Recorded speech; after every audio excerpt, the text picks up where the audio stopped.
forged from the love of liberty in the fires of hope and prayer. With boundless faith in our destiny, we solemnly declare.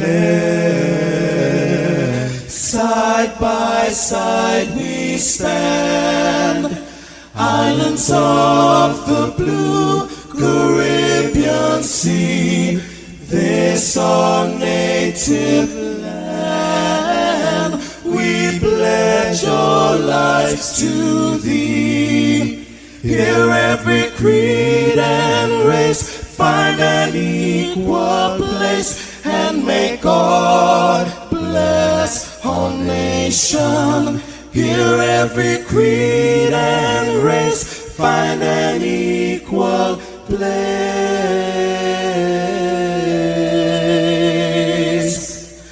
and may God bless our nation.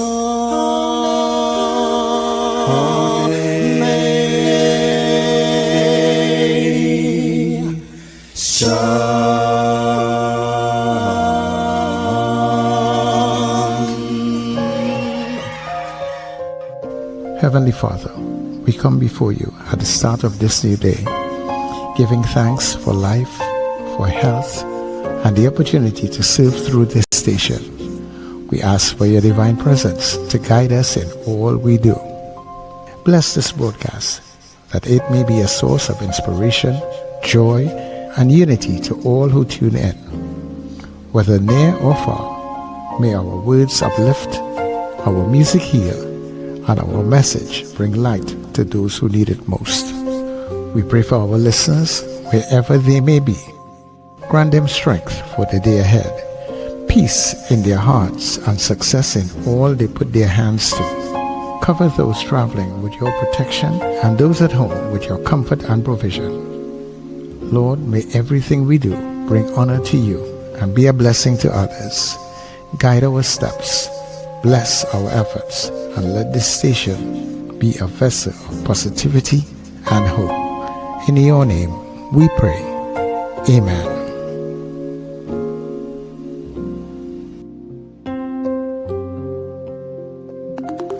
Your voice, your soundtrack, your station. New Era TT Radio. NETT Radio.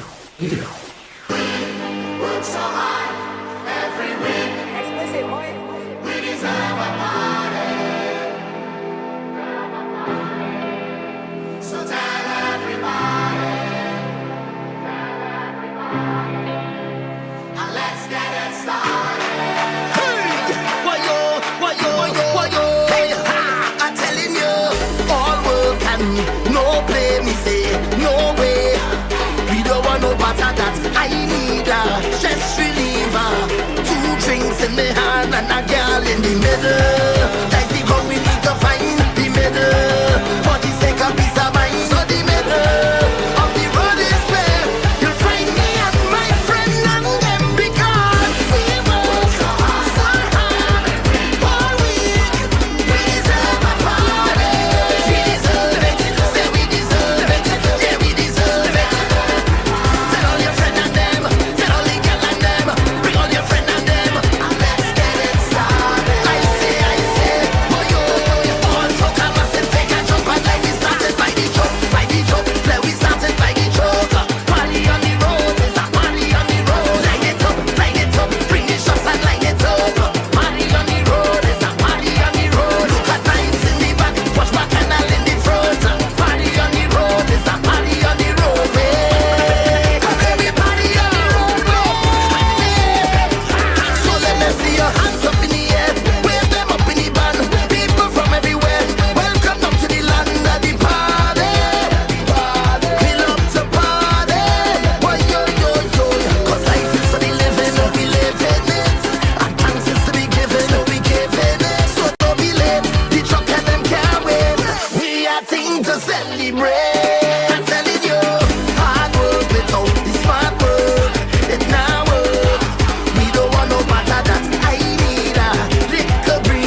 It's the NETT Radio Breakfast Show. Bringing you the energy, music, and vibes to start your day right. Yes, it is. It is a Friday. It's a party on the road, by the road, for the road. Everything is road right now. Hey everybody, good morning to you, wherever you may be, Trinidad and Tobago, streaming across the Caribbean or streaming across the wider world, different time zones, different spaces. I want to wish everybody a beautiful and a blessed day today, and of course, thank you so much for being with us here on New Era TT Radio, NETT Radio, the heartbeat of the Caribbean, as we take you above and beyond.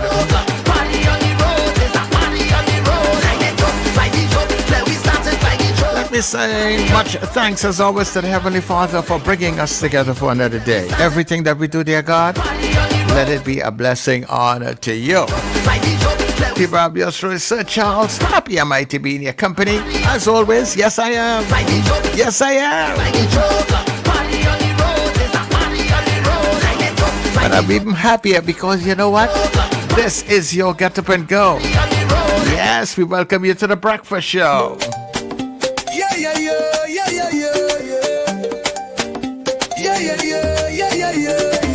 Wake up, it's a brand new dawn. The breakfast show got the vibes turned on. From Maracas Bay to the Savannah line, let's start the day in Caribbean prime. Oh, good vibes rolling through the air. The breakfast show, energy everywhere. We talk, we laugh, we make you think. Grab your doubles or your morning drink.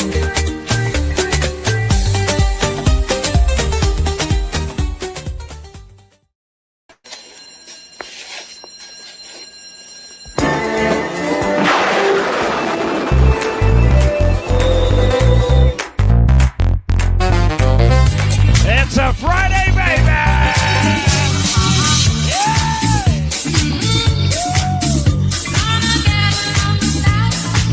That's it now! Your weakest us right here! Are you ready?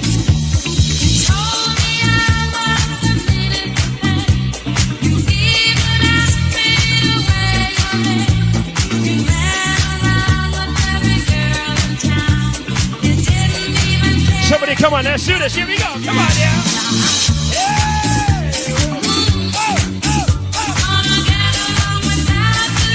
Without you, no, baby.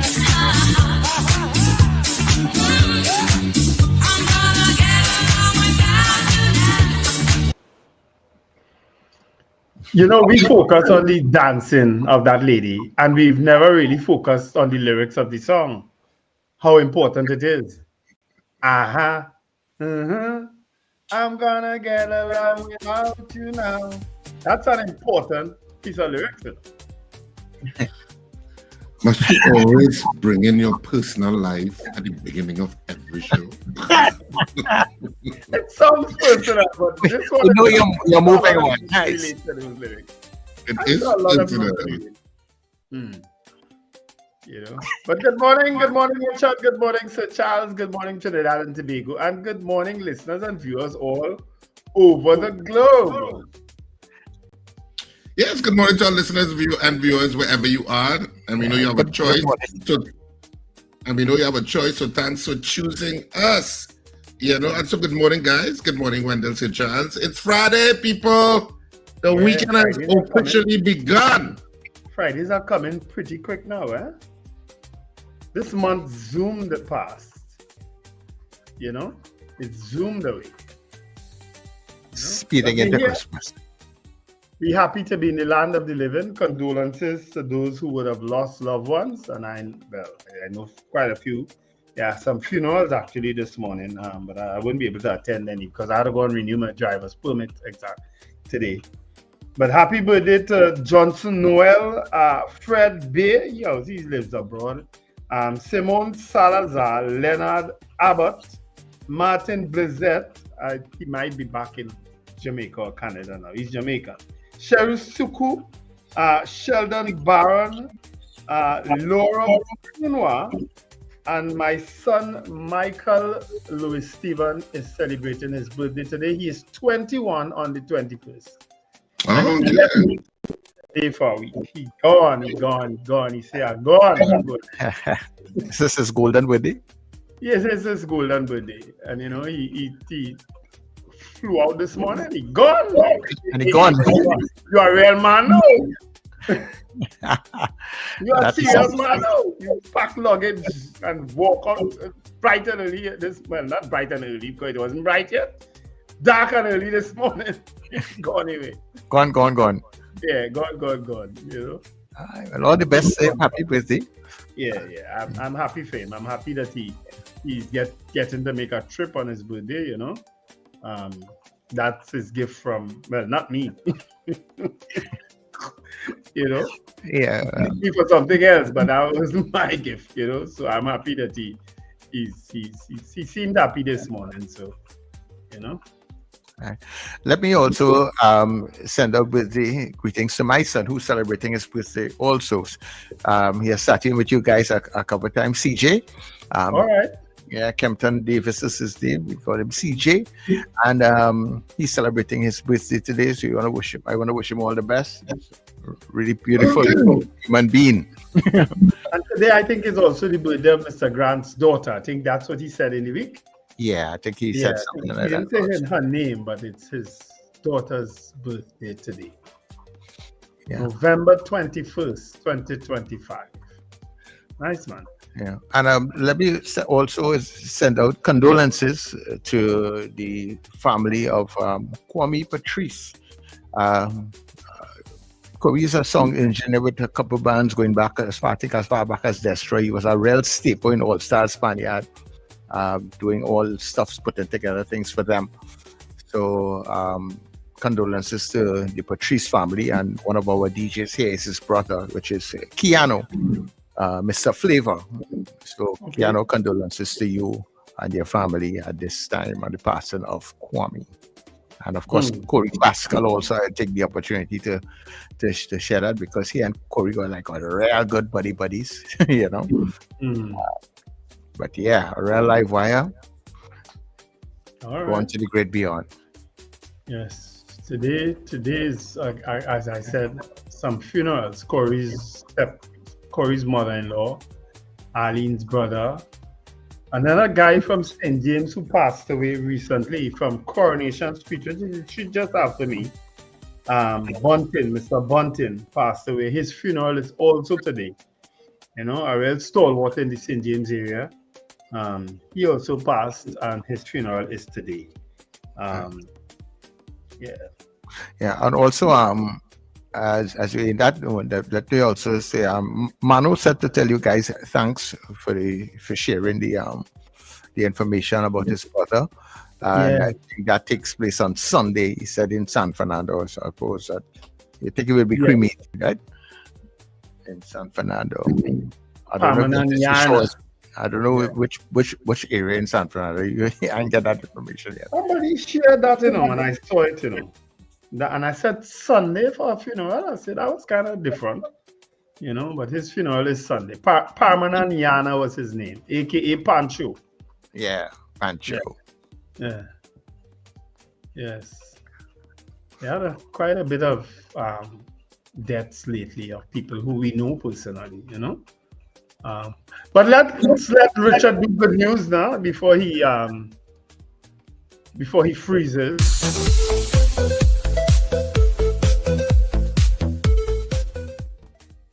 Dance, dance, dance, dance, dance. This Christmas we come out to dance, dance, dance, dance, dance. This Christmas we come out to dance, dance, dance, dance, dance. This Christmas we come out to dance, dance, dance, dance, dance. This Christmas we come out to dance. On my mind, the sweetest music at Christmas time. I want to wine and jump, lady soca barang. Soca barang on my mind, the sweetest music at Christmas time. I want to wine and jump, lady soca barang. Jam the music, Christmas music, jam the music, taste the sweetness. Soca barang on my mind, the sweetest music. music at Christmas time. I want to wine and jump. Ladies, soca parang. Soca parang on my mind. The sweetest music at Christmas time. I want to wine and jump. Ladies, soca parang. Play it! We go dance, we go dance, we go dance. It's Christmas, we come out to dance. We go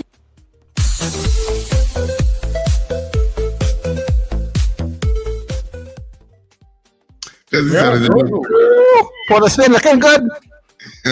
You wish. Looking good. Why do I feel that that's Valsane or Gulfview? Oh, that's Gulfview. That's actually Gulfview. Yeah. Yeah. Yeah, they do those kinds of decorations every single year, so it's like a tourist attraction, a kind of way. A lot of people go there and take pictures, and a lot of people go to visit the lights. They always do, wonderful Christmas lighting every single year. So this year is no different. So I said, do a little Christmas with you. Oh Lord, they put plenty people to shame. That's impressive. Yeah, it's spectacular. So it draws a lot of crowds there. A lot of people go to see it. And, so giving you a little glimpse. You can see why. Yes. I myself, I feel I have to go down there. I say, well, it's just a minute to take a maxi. Hope I can get Robert reaching Port of Spain and walk on the promenade. Let's go to the Christmas decorations in Port of Spain and Narima now. That was it. It was nice, eh?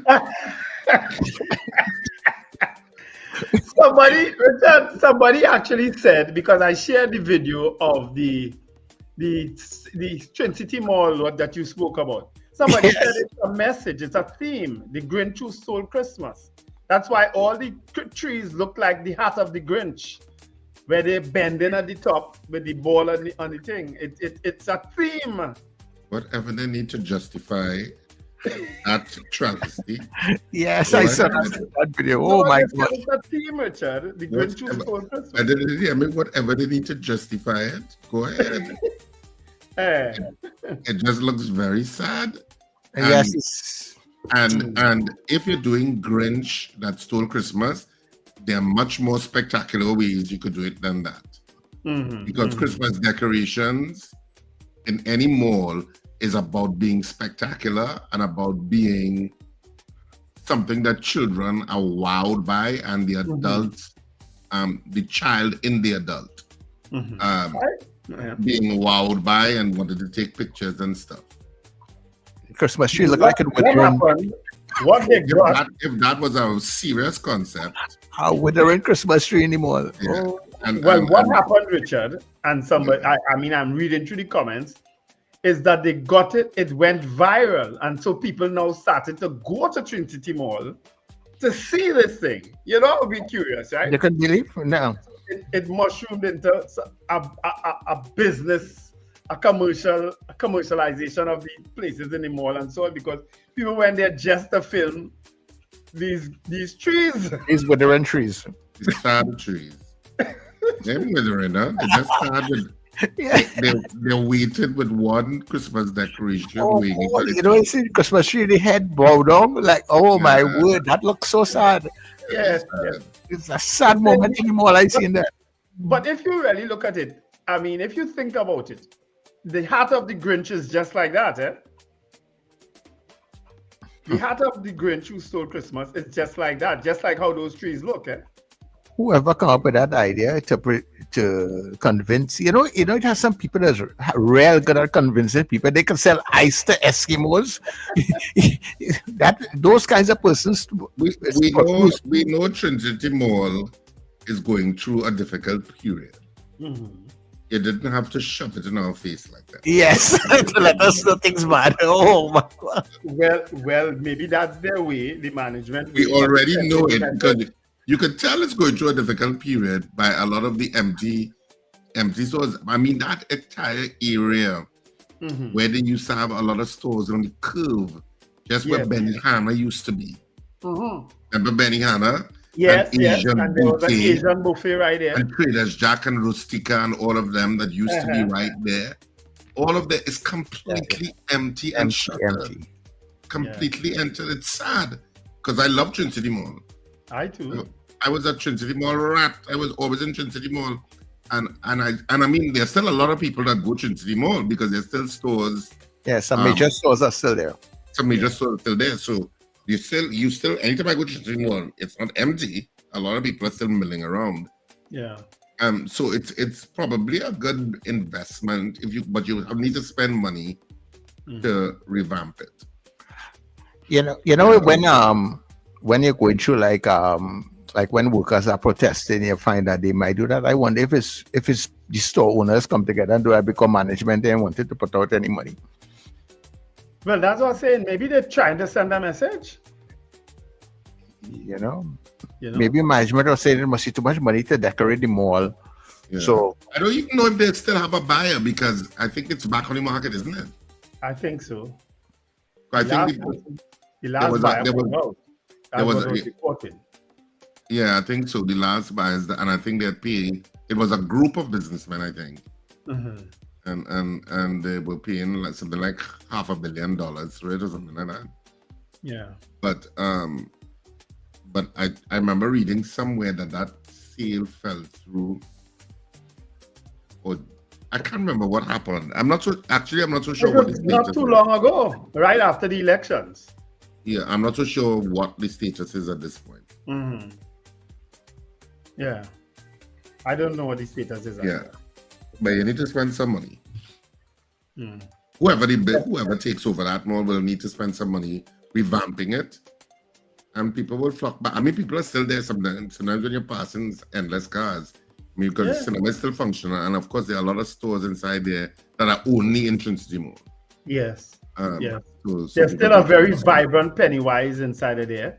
Yep. There's the grocery. It's True Value. True Value. Yeah. There's still vibrant places inside of Trinity Mall. You know, big stores that keep them going, and the food court is always a very vibrant area. And they have two food courts. Yeah. The cinema. The management I know of Trinity Mall, they're excellent people. I know them. I know them personally. You know, I know a few of them, and they're excellent people. And they've been there for a long time, working very hard to make sure that the mall keeps going. You know what I mean? So I wish them the best because, as I say, it's the one mall you'll go and you'll never get parking problems. They have loads of parking in Trinity. For real. Loads of parking. Huge. Best parking area in Palm. Never have parking problems in that mall. You know? Yes. All right. So we could greet the people in the chat now. I think I saw a message from Wendy and James that we are not yet on Gael. So we'll work on that. Shoot a message. We'll work on that while I go through the chat. Richard and I go through the chat. Yeah. You ready, Richie? Suzanne Jessup. God's love, grace, blessings to Sir Charles Richard Wendell. Love always from Suzanne, Suzette, and Miss Gemma. Valerie Mendoza, that's Miss Dabady. Good morning. Grand rising from Anthony Tinto out there in Tinto, where you living now? You sent me the address the other day. You know? Victoria, I think that's what they call it. Good morning, guys, from Margaret Thomas. Suzanne Jessup also coming back in. Good morning to the crew from DL. Brennan Smith says good morning. Odell Guy, Ava Smith, Eunice Dublin, Old Lady, Josie Richardson, Boy Bidesi, Diane Payne, Norris Ferguson, Erica Charles, Felix Kazo, Sherwin and Juliet Kerr, Trini Merle Kitchen, Michael Cadet, Debbie Modest, Maria Salier, saying hello to her cousin Anthony Tinto in Canada. Michael Cadet, G. Butcher from New Jersey, a warm 50-something degrees today. Lucky you. Marlon Motley from North Val saying Carol Guevara, Kenny in Harlem, Kathy Ann Charles, and of course Arlene out there in Bronxville, Texas. Lambert Bruce, Ozzy Molino, Gavin Frank, Trinidad, Margot, Marlene Saunders, Sobers. It's Friday, bless up. Yeah, I know it came back fast. Eh? Ingrid from Tucson, Arizona. CJ from New York. Yeah, you're right. Eh? I thought about that when Sir Charles said it. Apollonius Nichols said, made it to the end of another week. Brennan Smith, Wendell, I feel you wrote that song.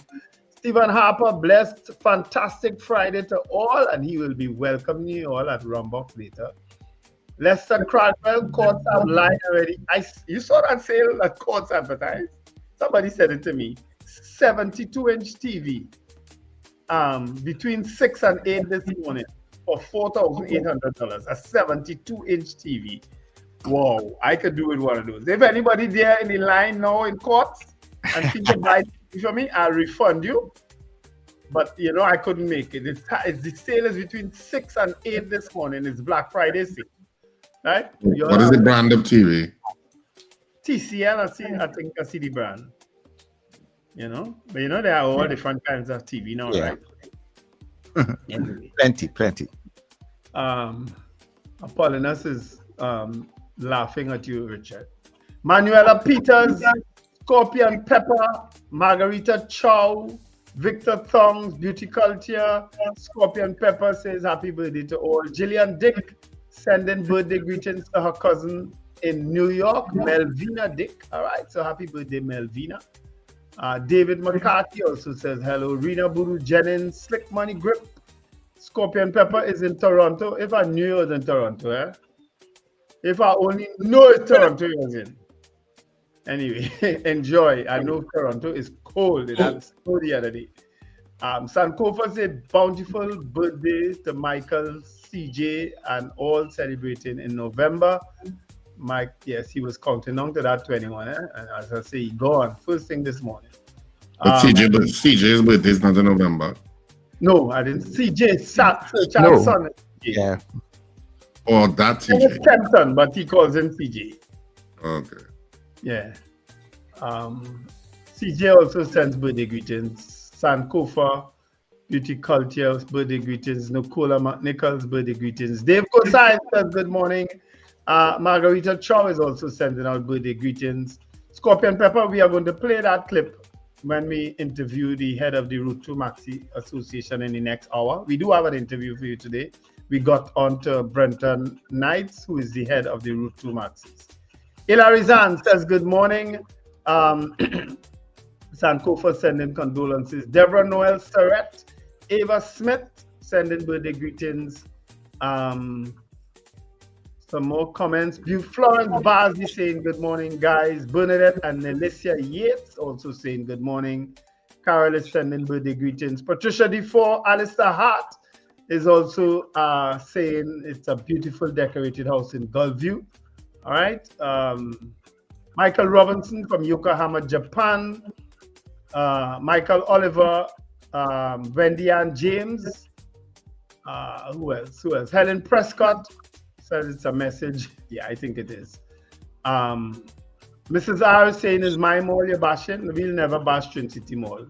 Richard has a lot of history in Twin City Mall, and so do I. But different types of history. Richard might give only the other one of these stories one of these days for these new listeners. Dean Allen says, still go there. Twin City Mall is still the mall with walkability, shoulder room, parking, and the only cinema. You're so right. Valerie Mendoza sends birthday greetings. Joyce Phillip, top of the morning. Alison Haynes, Trini Mill Kitchen, sending birthday greetings. Subhash from Woodland. I'm looking for some new names here. All right. And David Wells saying, what's up with Gael? All right. Wendy and James is saying the TCL rating is good, Richard, the TV. So you want to run down and get? We'll excuse you. Get to I don't need any TV. You don't need it? Oh, sorry. I forget you use one of them on TV in your toilet and things. Brent also says, good morning, gentlemen. Blessed day. Ruku Rao, happily viewing NETT every morning on a TCL TV in 720p on YouTube. All right. So look, Ruku Rao have a TCL TV. I have a TCL TV also for a while now. Works well. You have a TCL too? Yeah. Oh, well, look at that. I don't even know the brand, honestly. No, I don't mind TCL. TCL is a good budget brand. Mm-hmm. That and Hisense. Okay. I don't know the brand, honestly. But I didn't mind a 72-inch TV $4,800. All right. You finished with there, Wendell? Yes, I'm finished. Thank you. All right. So Kent in Lavatel, good morning. Colin and Kelly, good morning to Patricia, good morning to you. Terry and Peters, good morning. Rockaway, good morning to you. Mr. Billy and the Powder Magazine crew. Archbishop Ashton Clark. Zena, good morning. Mr. Beeps, a very special good morning to you and the PT Valley people. Brenda in Penal. Captain Ron in Orlando. And Robert Allen, good morning to you. Frank in Aruka.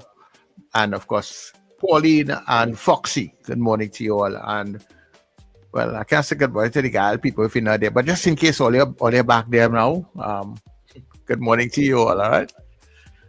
Yeah. So we go for the break and come back, Richard? Yep. Yeah, we can do that.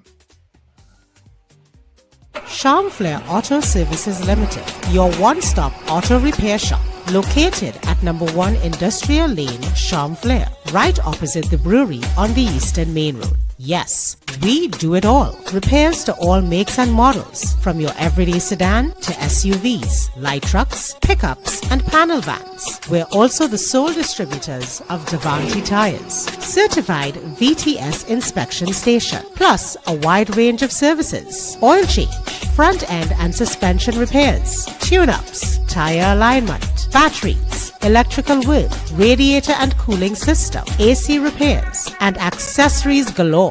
We offer pickup and drop-off service too. Call us today at 662-6545 or 662-6572. Follow us on Instagram and Facebook. Charm Flair Auto Services Limited, number 1 Industrial Lane, Charm Flair. We do it all.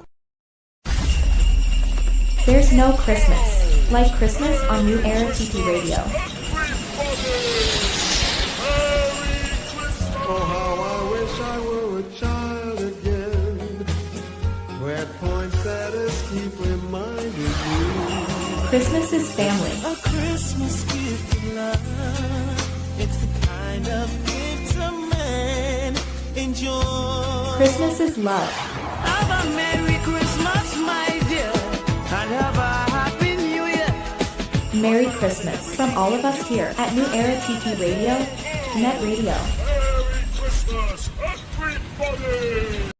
Ho, ho, ho! This Christmas, small businesses, this one's just for you. Get your brand, your product, your business in front of thousands every single day on New Era TT Radio, NETT Radio, and Gael Caribbean TV. And here's the gift you've been waiting for. Radio and television advertising has never been more affordable anywhere else. We are talking unbelievable real rates. Prices no one else can offer you for primetime slots that put your business right where your customers are watching and listening. So, call us today at 299-5156 and turn your Christmas into real results and real profits with affordable advertising so you too can say Merry Christmas.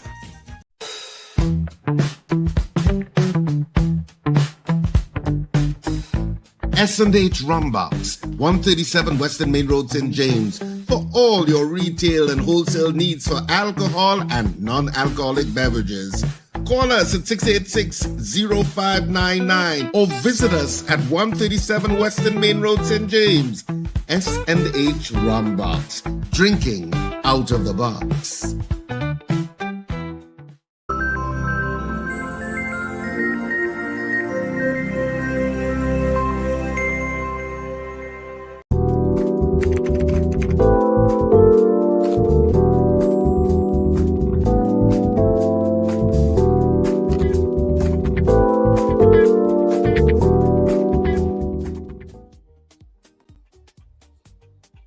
All right, we are back.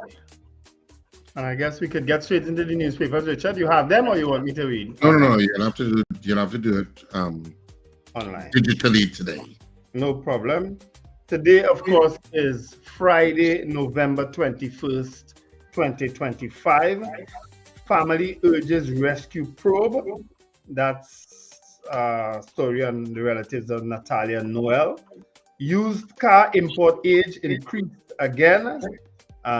So that's good news for quite a bit of people who always have a preference for the foreign used cars at the cheaper price.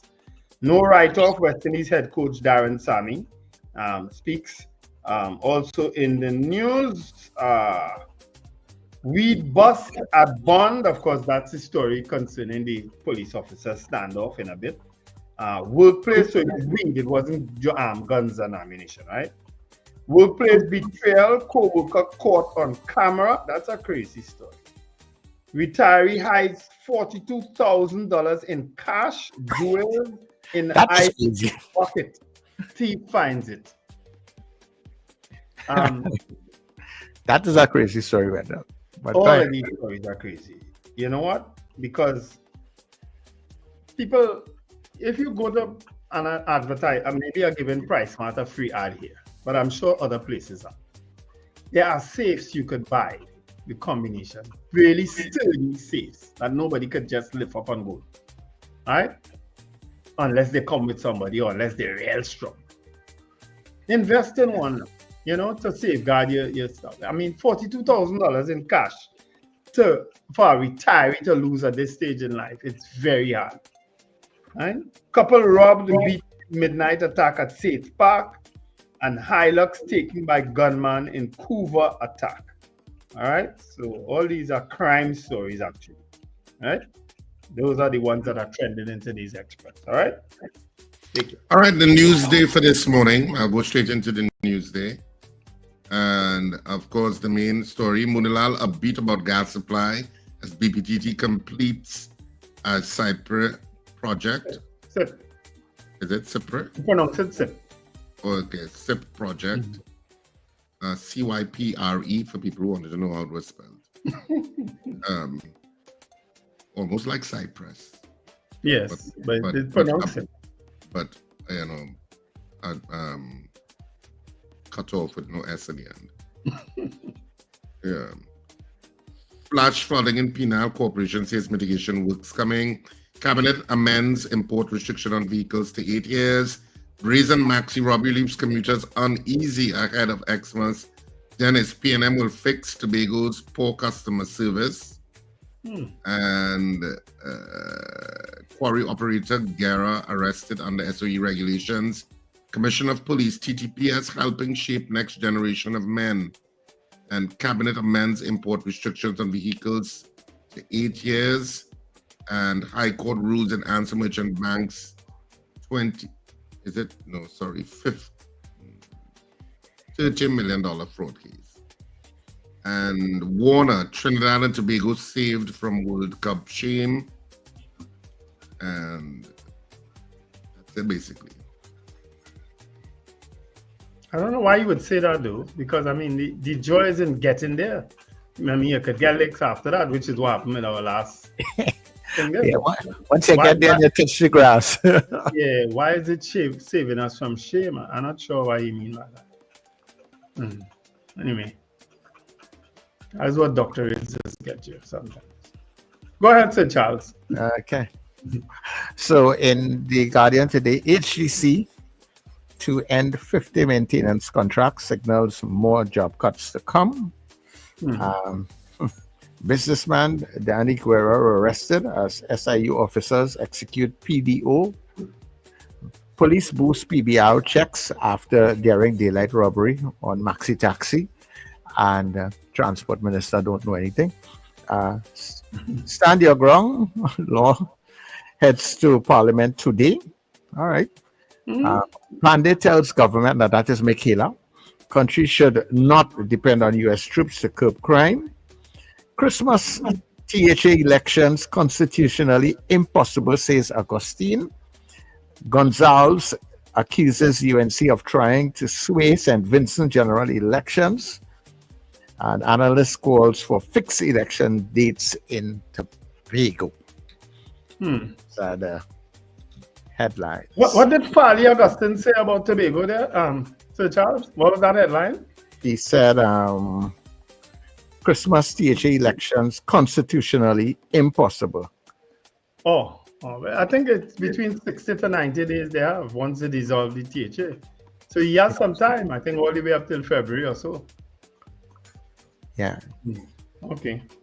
All right. We'll probably try to get someone from Tobago eventually when that time is nigh. All right. So we've got our how I should put it, official things out of the way, and I guess, well, we have an interview, folks, in the next hour, right? That's for about 15-20 minutes, because we got the Route 2 Maxi Association head to agree to do an interview with us this morning, just to find out what's happening on the bus route and about that incident, and well, even why the transport minister don't know. Up to yesterday, the transport minister said he didn't know and didn't see the incident. I find that incredible, but it's not impossible, I guess. He probably had a lockout movement. You know, sometimes you shut out everything for a day or two. Maybe he must be blocked everybody on his list. Yeah, probably must see something like that. But yesterday, Wendell Eversley posted something that happened in the airport, and I'd just like to play it for people to, to get an idea as to what transpired. Right, so this is what we are dealing with here. Trinidad and Tobago, this could never be right. I don't know her. I met her for the first time, and this is what she said to me, what she experienced. Tell Trinidad and Tobago what you experienced just now. Well, I just got off of the plane at Port of Spain, and I was walking towards immigration. Myself and my best friend, we're here together on vacation, and so my best friend doesn't know where we're going, and so it's a surprise. And so when we walked up to the counter, we walked up together, and the lady says, "You guys can't come together." And I says, "Well, she doesn't know her information, only I know it." She says, "You need to back up." And so I backed up, and then a guy called me over, and so I went over to his immigration window. And he starts to ask me a question, and I said, "Can you repeat that, please?" And he said it one more time. And I said, "I'm sorry, I can't understand you." He said, "Well, if you can't understand me, go sit down." And I said, I don't understand. And he said, I said, "I'm deaf, that's why I can't hear you." He said, "Well, I'm deaf too, and you don't see me having any issues or yelling."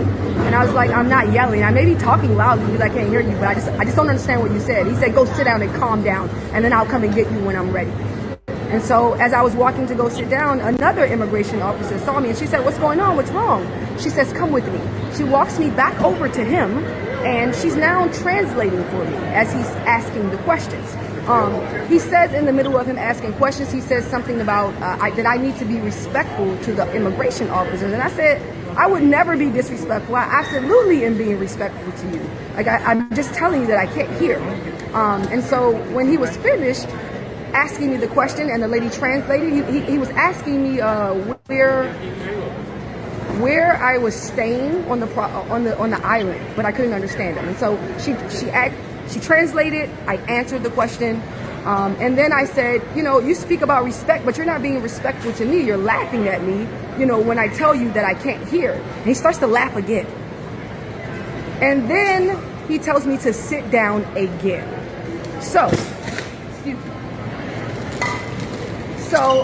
I did not get through the immigration at this time. This has been about 10 minutes. He tells me to sit down again because I asked him to please be respectful to me in the way that he wanted me to respect him. And he said, "What did you say? Go sit down, calm down again." Like, it's almost like this authority thing, and it's just like, I don't understand why I would want to come back to a place like this if this is how I'm going to be treated. It was unwarranted, it was unfair, and I didn't deserve it. I literally just couldn't hear what he was saying, and he got so upset with me and made me sit down twice to calm down, but I wasn't hyped or upset. I just wanted to know what he said. And so if this is the way I'm going to be treated when I come to this country, I don't think I'll be returning back. It's the first time you come to the country? I'm very embarrassed. It's the first time? This is my first time here. And I met you crying. Why you was crying? Because I just didn't understand why I was being treated this way, right? Now, in the U.S., we experience racism and things like that, but this felt so different. It didn't feel like he was doing this because of my race. I don't know why he was doing it, but it was a reason why he was treating me the way that he was. It was embarrassing, right? My best friend had gone on. She's waiting for me. It was just very embarrassing, and I just felt like he was like power struck, if you will.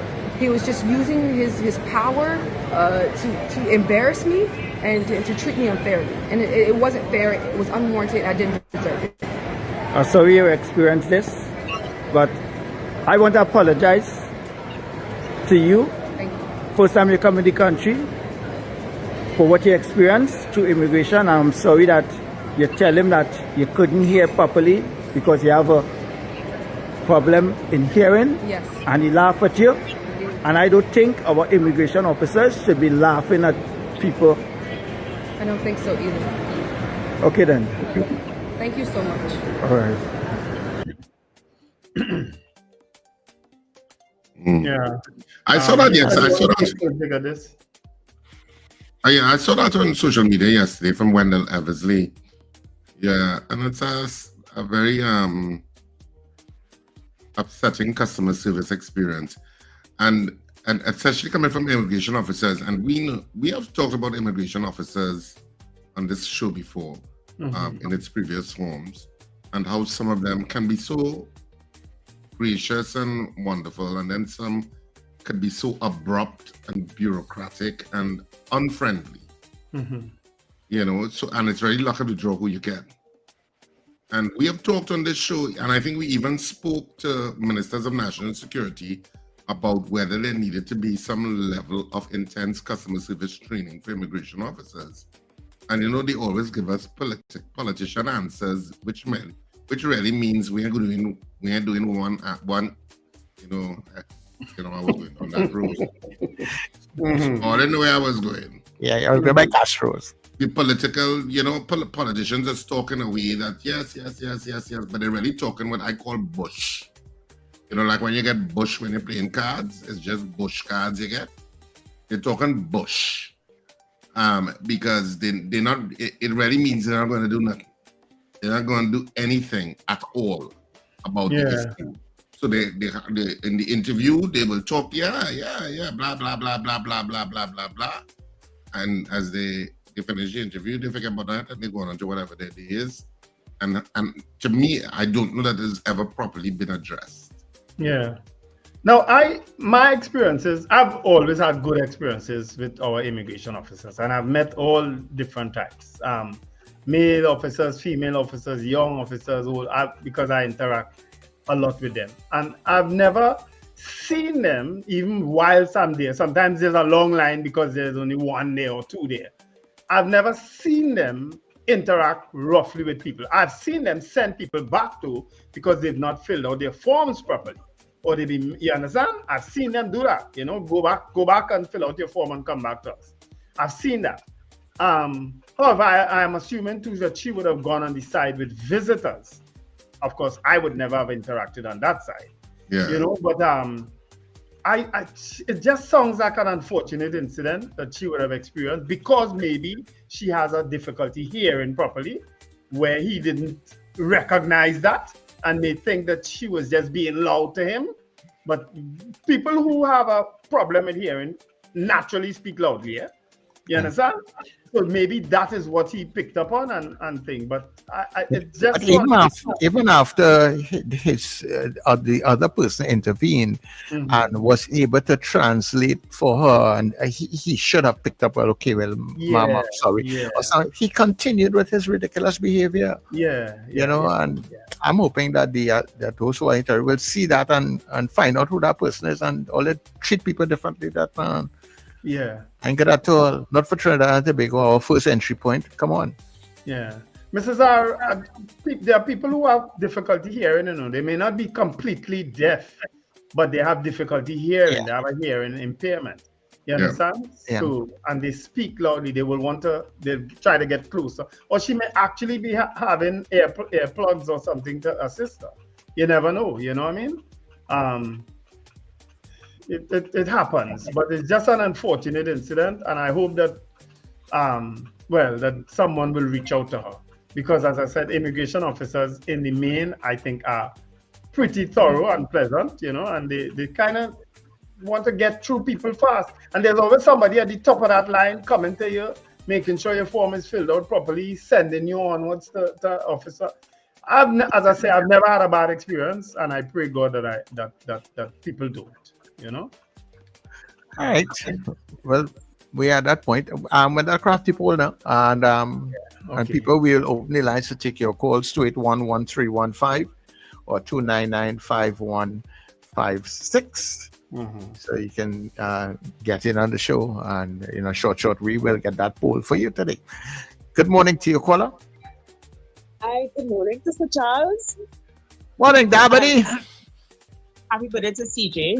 Thank you. Morning, Wendell, and happy birthday to Michael. Morning. Good morning, Richard, and happy birthday to you, Richard, in October.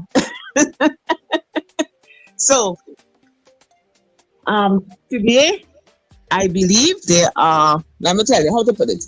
There are 2 stakeholder meetings today. And those 2 to me are like, those meetings are like putting the cart before the horse.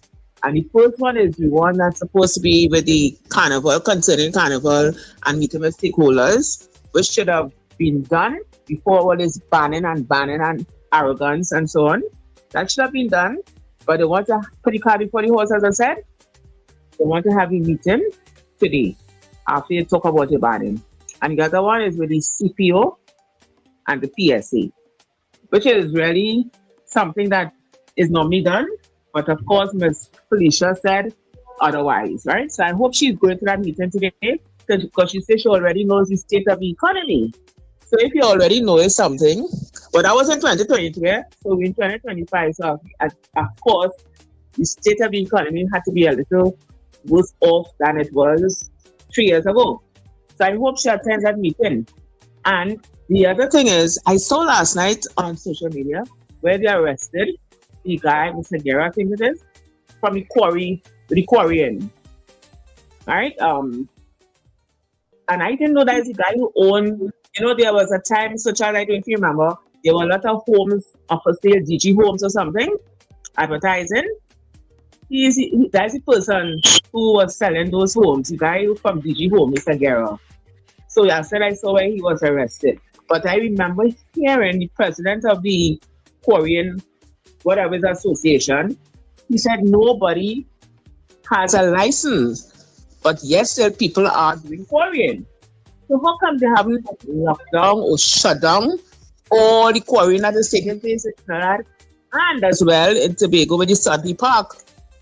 So how come this one man got arrested? And I think Mr. Warner was arrested for that same offense. That's Mr. Warner in Tobago. So how come they're arresting people and people still operating? Why isn't everything shut down? Anyway, I don't want to take up much time because it's a short period. All right. So we have more time to talk after the interview. So okay. Thanks very much, Dabity. Trinidad and Tobago is a strange place, We're not normal or normal. Very strange. You either turn a blind eye or you stretch out that hand. So you try to read between the lines. Yeah. Let's take some more calls. I did send you the poll, right? So I'll sort it out here. While waiting the calls to come in. All right. Okay. Caller, good morning. Hello. Dego Martin. Hold on 1 minute there, Dego Martin. I think this is my fault here. Hold on 1 minute. Right, I think I have you now. Good morning, Dego Martin.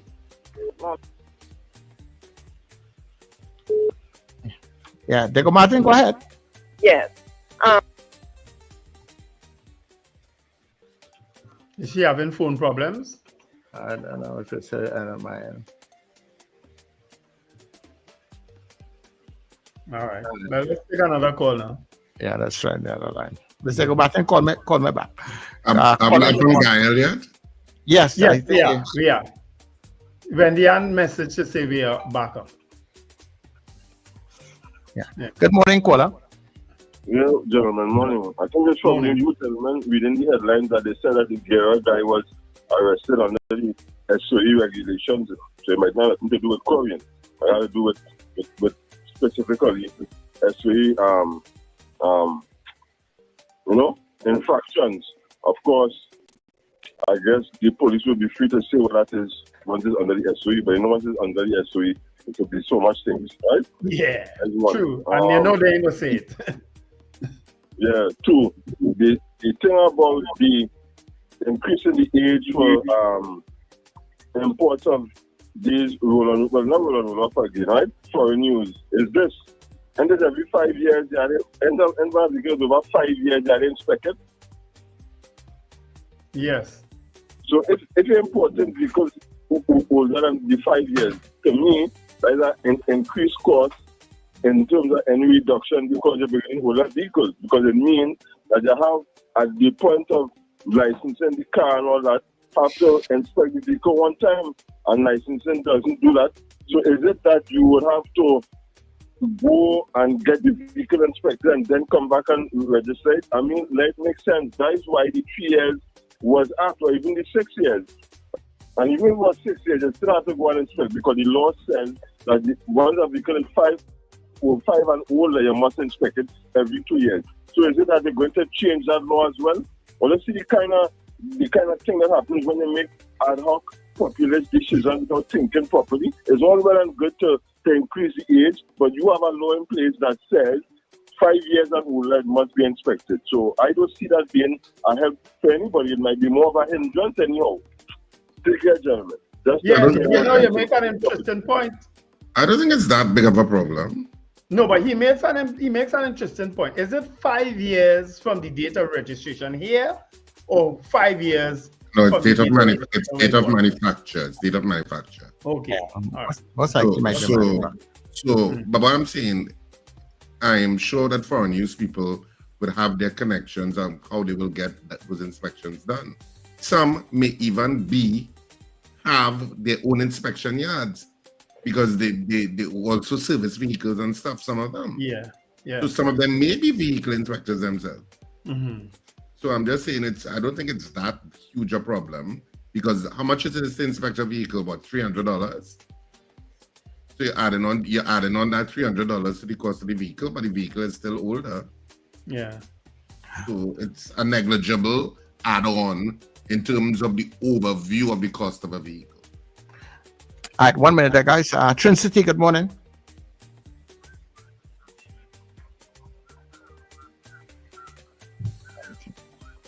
What's going on? Are you hearing me? I'll probably have to check that 299 number. Okay. Yeah. But you can put up a poll by the time. Of course, we'll be interviewing the head of the Route 2 Maxi Taxi Association in the next hour. Just a brief interview before we go back to the calls. Brenton Knights, he'll be our guest in the next hour. And our poll is, do you think it's time for Maxis to introduce a panic alert system? All right, yes or no? All right. That's crafted to get a yes. All right. Caller, good morning. Yes. Hi, good morning, gentlemen. Good morning. Pertaining to the new policy whereby we're importing older vehicles, I don't think the issue really would be in terms of the licensing for the inspection of the premises. What I look at is the insurance now and the loan. So I assume that there's a different costs when it is applying for new vehicles as to old vehicles. So the insurance in terms of the higher percentage in terms of the loan payment that you're paying, and also you are looking at older vehicles, which means additional costs over a vehicle over 5 years is more wear and tear on a vehicle, right? So in terms of bringing these old vehicles into the country, is what is our overall plan? That we have vehicles that will cost more in terms of fuel utilization and in the environment, and a greater dependency on the fossil fuels. And I think that Barbados and the other islands and them have moved away from that and are more looking forward in terms of having these newer vehicles in terms of hybrid electrical vehicles. They are more taking a more green, and we are taking a backward step. And if it is that review the policy of Patrick Manning and Dr. Keith Rowley was more moving towards these other vehicles that have less dependency on our depleted resources, right? So I don't see it as a positive although they say it might be cost effective for persons to purchase vehicles, but when you look at things in terms of applying for the loan, it's a higher cost in terms of the amount of money that they pay back on the loan itself. So it's a backward step. Yeah. You know what is going to happen? As you raise that too, you're going to have endless fly-by-night insurance companies springing up again to cover these vehicles. Because some of these established insurance companies ain't covering them. They're telling you flat out that's too much of a risk. Or you pay through your teeth to get a coverage rate. And if you remember, last time when we had those old vehicles, all of them coming on the road, all kind of insurance companies sprung up all over the place. I don't want to call names, but plenty came up. More of the same. All right, people, we're going for the news. And when are you ready, poll for them already? Do you think it's time for Maxi Taxis to introduce a panic alert system? That's our poll. We want a record poll today because we're interviewing Brenton Knights just now. All right.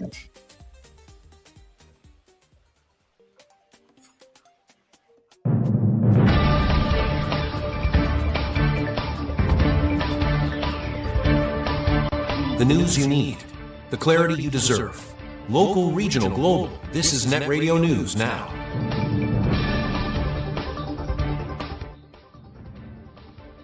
This is News Now on New Era TT Radio in Gael, Caribbean.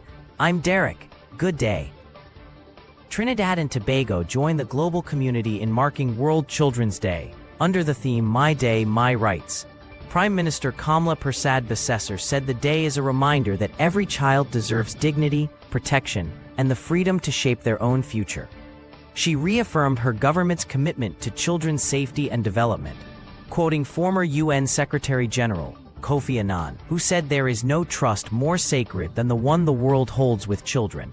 Since returning to office, the Prime Minister said the government has strengthened support systems, including universal digital access, free laptops for all Form 1 students, expanded school safety frameworks, and increased pediatric mental health services. The Kuva Children's Hospital is set to open in December as a world-class center for pediatric and adolescent care. The Prime Minister urged the nation to listen to young people, saying their voices reflect the Trinidad and Tobago the country can become when children are placed at the center of national development.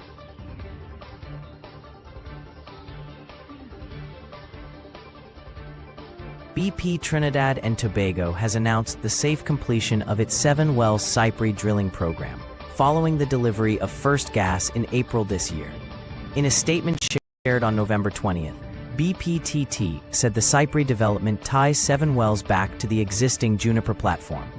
4 wells were drilled and completed by the end of 2024, with the remaining 3 now fully commissioned. At peak production, Cypre is expected to deliver the equivalent of 45,000 barrels of oil per day, or roughly 250 million standard cubic feet of gas. It is BPTT's third subsea development. President David Campbell said the milestone reflects BPTT's strong performance this year, noting the Frangipani gas discovery and progress on the Mento project with joint venture partner EOG. Former Energy Minister Stuart Young also congratulated BPTT, saying the project will help offset natural gas declines.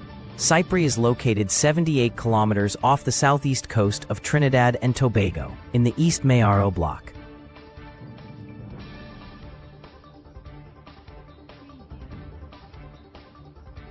Homeland Security Minister Roger Alexander says the presence of U.S. warships and Marines in Trinidad and Tobago's territorial waters and the wider region has slowed the movement of illegal guns, drugs, and human trafficking. Speaking outside the Immigration Detention Center in Arepo, he said traffickers are now hesitating and praised the U.S. for helping secure the country's long, porous borders. His comments follow similar praise from the Prime Minister and the Police Commissioner, who credited U.S. military operations in the region for a decline in illegal trafficking and serious crime. 2 U.S. warships were seen in the Gulf of Paria on Tuesday, and Prime Minister Kamla Persad-Bissessar later confirmed they are part of ongoing joint training exercises with the Trinidad and Tobago Defense Force. Around 250 U.S. Marines are in the country for training until Friday. Alexander admitted he had not personally seen the vessels, but dismissed claims of U.S. extrajudicial killings, saying those targeted are deemed terrorists. According to U.S. reports, 83 alleged narco-traffickers have been killed in 21 regional strikes since September 2nd. A 32-year-old San Juan woman, Natalia Noel, has died after a tragic accident along the North Coast Road in Maracas on Tuesday. Police say around 12:45 p.m., Noel was a passenger in a white Nissan Caravan driven by a 73-year-old man when a tree suddenly fell from the hillside and struck the right side of the vehicle. The driver lost control, sending the van over a precipice before it crashed into another tree about 60 feet down. Officers from the Maracas Bay Police Station and the Trinidad and Tobago Fire Service Search and Rescue Unit responded. Both occupants were taken to the Port of Spain General Hospital, where Noel was pronounced dead around 3:20 p.m. from cardiac arrest. The driver suffered several lacerations but no fractures and remains in stable condition as investigations continue. In the region, Venezuelan Justice Minister Diosdado Cabello has again taken aim at Prime Minister Kamla Persad-Bissessar, accusing Trinidad and Tobago of being governed by what he called American imperialism. Cabello made the remarks on his weekly television program Wednesday night, as he referenced recent protests in Venezuela against U.S. military activity in the Caribbean and the joint U.S.-TT Defense Force exercises now taking place in Port of Spain. He repeated claims that Persad-Bissessar is merely a patient being acted upon and alleged that the TT Defense Force was not properly briefed ahead of the arrival of the U.S. Marine Expeditionary Unit. He also suggested that shortages of fuel and supplies signaled deeper problems. The comments come amid months of rising tension, including Venezuela declaring Persad-Bissessar persona non grata and accusing Trinidad and Tobago of aiding the U.S. in hostile plans. Allegations the Prime Minister has firmly denied, saying the country's territory will not be used to launch any attack against Venezuela. In international news, a major 800-page UK COVID inquiry report released today has sharply criticized the British government, along with Scotland, Wales, and Northern Ireland, for what it calls a response marked by too little, too late in the early months of the 2020 coronavirus pandemic. Inquiry Chair Baroness Hallett said that had officials recognized the urgency sooner, the nationwide lockdown of 23 March 2020 might have been avoided, and as many as 23,000 lives could have been saved during the first wave. She added that repeating the same failures later in 2020 was inexcusable. The group Bereaved Families for Justice responded to the findings at the National COVID Memorial Wall in London, where thousands of hearts honor the more than 227,000 people who died in the UK between March 2020 and May 2023. UK Prime Minister Keir Starmer says his government will study the recommendations carefully, which include tougher parliamentary oversight of emergency powers and prioritizing vulnerable communities. Further inquiry reports are still to come. And that is news at this time. That was News Now. Stay informed with New Era TT Radio, Net Radio.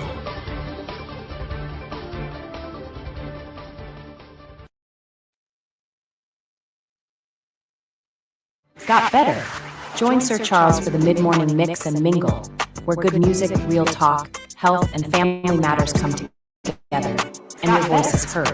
Whether you're at work, on the go, or just taking a break, this is the perfect mix to keep you engaged, informed, and entertained. The mid-morning mix and mingle, weekdays, 9 a.m. to 12 noon on New Era TT Radio, Net Radio.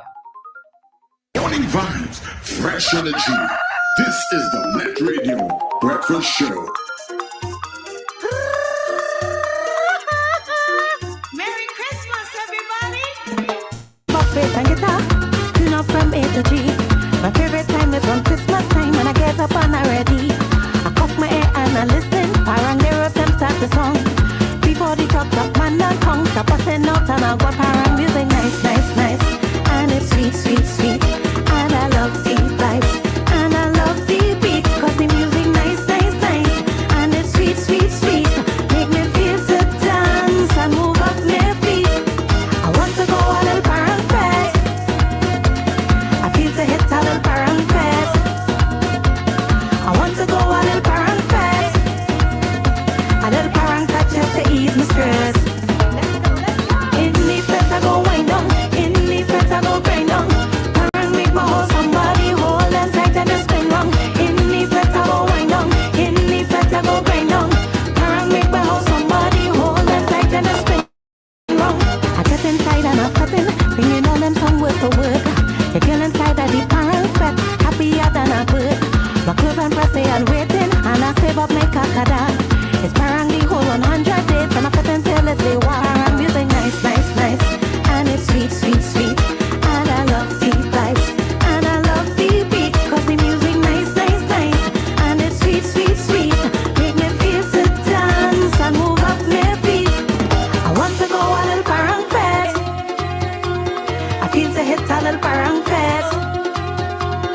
I want to go a little parang fest. A little parang fest just to ease my stress. In the fest I go wind down. In the fest I go grind down. Parang make my hold somebody hold them tight and just spin round. In the fest I go wind down. In the fest I go grind down. Parang make my hold somebody hold them tight and just spin round. Paranging is not about liquor, cussing but and you're gone. But cutting with friends and family to some good soca parang song. But when this Christmas is over and I hit all them parang fete, I sure I go be so happy with not one single regret. Parang music nice, nice, nice, and it's sweet, sweet, sweet. And I love the vibes, and I love the beats, cause the music nice, nice, nice, and it's sweet, sweet, sweet. Make me feel to dance and move up my feet. I want to go a little parang fete. I feel to hit a little parang fete. I want to go a little parang fete. A little parang fete just to ease my stress. In the fete I go wind down. In the fete I go grind down. Parang make my hold somebody hold them. Mornings just got better. You're locked into Net Radio Breakfast Show, fueling your day with the best music and real talk. In the fete I go grind down. Oh, yes, indeed. Trisha Hamilton there. I gotta get going inside of this hour. Yeah, I want to go to one of them parang fete. And trust me, plenty of them are happening right about now. Yeah? Hey, everybody, good morning to you once again. Welcome inside the second hour here on New Era TT Radio and Guyana Caribbean TV. We welcome you to the breakfast show. Glad to be in your company as we head straight into the weekend. And of course, just to let you know that when we come off of the Gael field, remember you can listen to us all day on New Era TT Radio. Yeah, you can listen to us all day, newerattradio.com, New Era TT Radio on TuneIn, so that you can get us on your Google and Alexa devices, right? I remember our poll for today, which I'll put up in a little bit. Do you think that it's time for the Maxi Taxis to introduce a panic alert system? Remember, you're voting yes or no. And then you put in any comments after that, right? So keep it here on New Era TT Radio on the Breakfast Show, and we will be back shortly. There's no Christmas like Christmas on New Era TT Radio.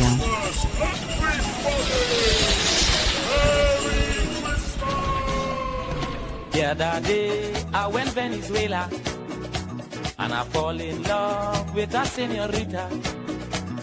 I hardly know the lingo, but I really know what she know. It's a time for giving, caring, and sharing. It's things like this that get me mad. Who stole the rubbish from my yard? A time for loving and remembering what really matters most. Greater than from our family to yours. Merry Christmas and a blessed season from New Era TT Radio. Net Radio.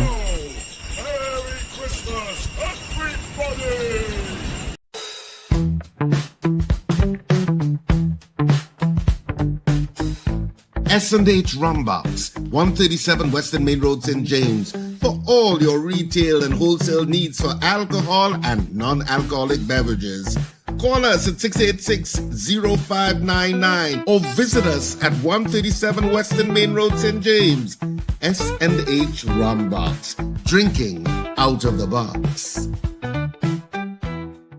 Charmflair Auto Services Limited, your one-stop auto repair shop, located at number 1 Industrial Lane, Charmflair, right opposite the brewery on the Eastern Main Road. Yes, we do it all. Repairs to all makes and models, from your everyday sedan to SUVs, light trucks, pickups, and panel vans. We're also the sole distributors of Devantry tires, certified VTS inspection station, plus a wide range of services: oil change, front end and suspension repairs, tune-ups, tire alignment, batteries, electrical work, radiator and cooling system, AC repairs, and accessories galore. We offer pickup and drop-off service too. Call us today at 662-6545 or 662-6572. Follow us on Instagram and Facebook. Charmflair Auto Services Limited, number 1 Industrial Lane, Charmflair. We do it all.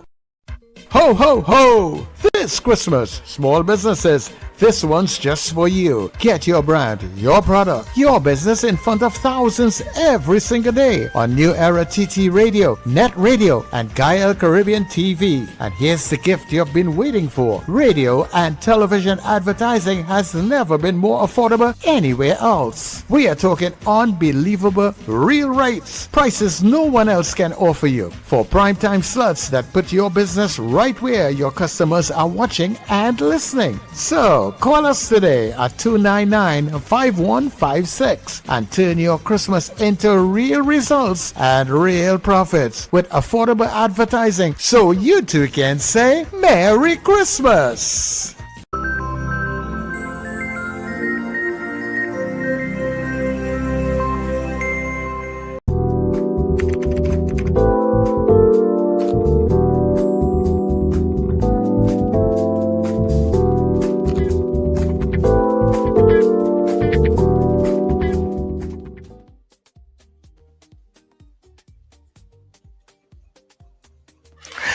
Yeah, we are back. All right, we could get straight into our poll because our guest is already waiting in the green room. Do you think it's time for Maxi Taxis to introduce a panic alert system? All right, where's Richard Raghubar Singh? You writing, Sir Charles? Richard is the writer? Behind the scenes? The playwright, you mean, not the writer? Richard Raghubar Singh, are you there or not? All right, well, let's. Grab a pen and a paper, Sir Charles, by the time. Yeah. All right.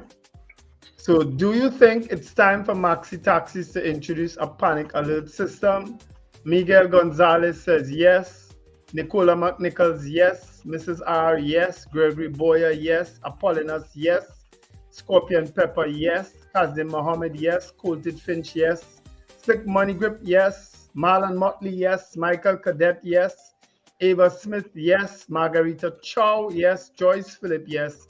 CJ from New York, yes. Hilary Zan, yes. Bernadette Yates, yes. Carol Guevara, yes. Beauty Culture, yes. Suzanne Jessup, yes. Florence Bazi, yes. Kenny and Harlem, yes. Coated Finch, okay, didn't vote here. Dave Gosain, yes. Rena Jennings, yes. Elizabeth, who is Suzette Jessup, yes. Gemma Peters Halls, yes. Alice Sahad, yes. Old Lady, yes. Michael Robinson, yes. DL, yes.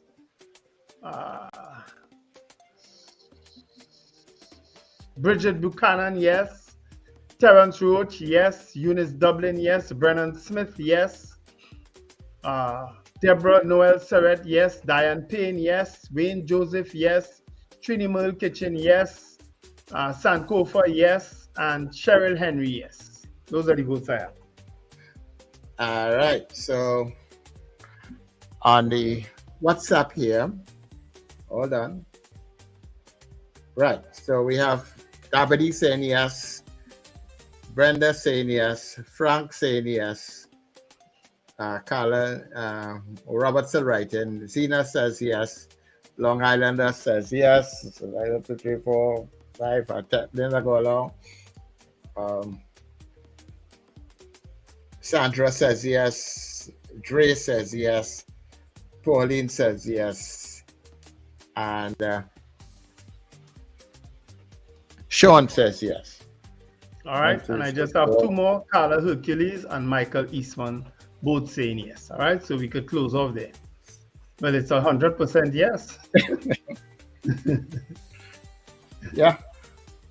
So 51 people on the chat voting this morning, and 51 of them saying yes.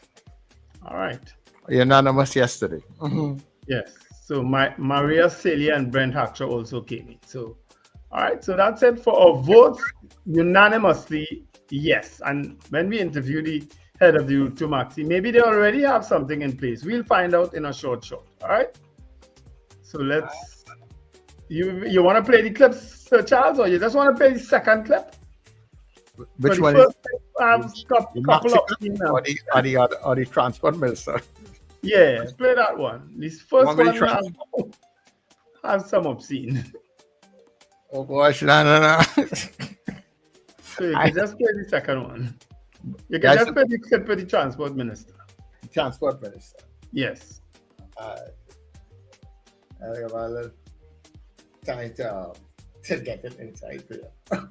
Because I had the other one inside. Yeah. Sorry, that one I've obscene, so we had to apologize yesterday when we played it. So I don't want to. We don't want to upset any prudes this morning. You never cuss like me.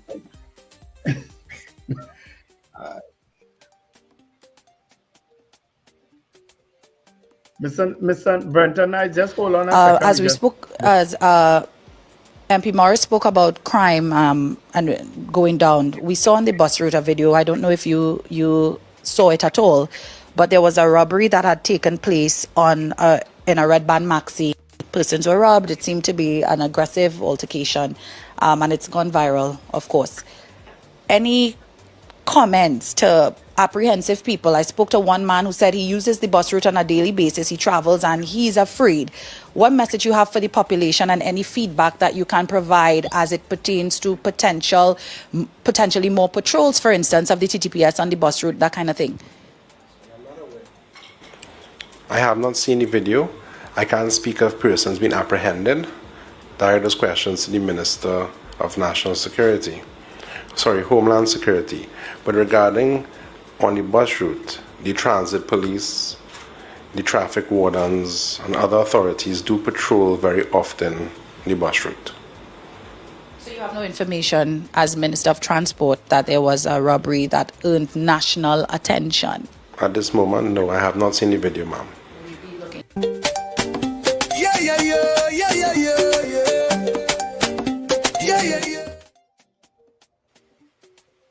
Well, there you go. I was the Minister of Transport who, up to yesterday's post-cabinet, knew nothing about the video. All right?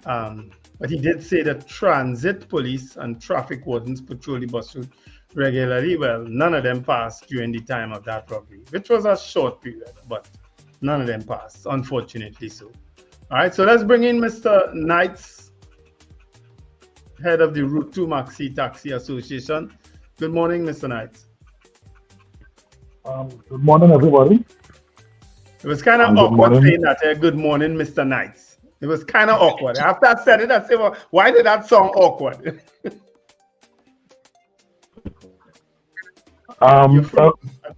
You're frozen a bit there. I don't know why. Yeah. Are you hearing us now? Yeah, you're loud and clear. Okay, right, good. Okay. So thanks for joining the breakfast show. First question, Mr. Knight. Yes, welcome. Because we didn't know of you. We knew Linus Phillips, and we didn't know who took over from Mr. Phillips since his passing. So welcome to the breakfast show on NETT Radio. The issue of a panic alert. We are polled this morning, and all our pollsters unanimously said it's time for a panic alert. Is it time, or do you already have a panic alert on the bus for Maxi? No, we don't have a panic alert in the sense of what you're looking at, but it was proposed to deceased Linus and Mr. Ian Hewitt in terms of having some kind of alert system where you could alert other people, passers-by, or other vehicles, other maxi taxis. Because when you look at the video, you would have noticed in the video a lot of maxis passed at that point in time, and they were not aware of what was taking place. We have proposed this a couple of years ago so to get that approval, because I will tell you this, when we proposed it was someone in the vehicle, based on the Motor Vehicle and Road Traffic Act, you could end up, if you don't have authorization to have what we was proposing was a light. If you don't have a light, authorization to have the light either front or back of the vehicle, you could end up with a ticket or a situation where you could end up having to answer for unauthorized lights in the front or the back of the vehicle. So the concept was for a light, so that when something happens, you will be able to figure that light and that should alert passers-by that something distressing is taking place in the Maxi Taxi. Above that, we also were looking at having that to tie in to some rapid response. But again, if the unit is placed in a strategic location that is far away from where that incident happened, again, as you rightfully said just now, it was a very short space of time that incident took place. So the response time to get to that location might be challenging. That's why we did opt to go the panic lighting system, where, for instance, his comrades would have been at least alert, and they probably could have gathered some kind of assistance or gathered some kind of attention to him. But we know these guys on them, when they portray, they act. The adrenaline rush is very high. So sometimes when they exit that route, it's very, very difficult to catch them, Using both might run second to them.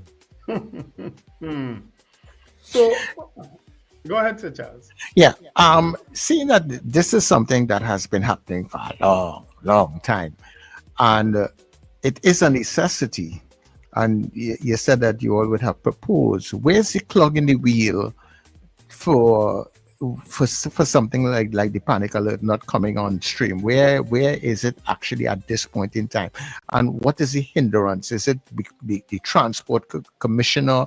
Is there legislation? And how are you all advocating to make sure this comes on stream? Because this is something that needs to come in place. Why is it taking so long? Well, it was a little before my time, but although I was involved and around, and I was hearing about the numerous pleading and lobbying to get it into place. Just recently we had a discussion, I could say this, we had a discussion with the Transport Commissioner at a certain level, and he's all on board. So it's just a matter of crossing the T's and dotting the I's and hopefully getting it all clear to implement it. And I know guys will be happy to implement it. We just have to ensure that we don't abuse it in any manner. Some people are looking at hazard lights, as the case may be, it is already equipped, but we see some misuse of that. Even with the general public, the hazard light is really to show some kind of hazard is taking place. Either they come into a abrupt stop, but we see people when rain falling, they put on the hazard light, and there is not the proper use of it.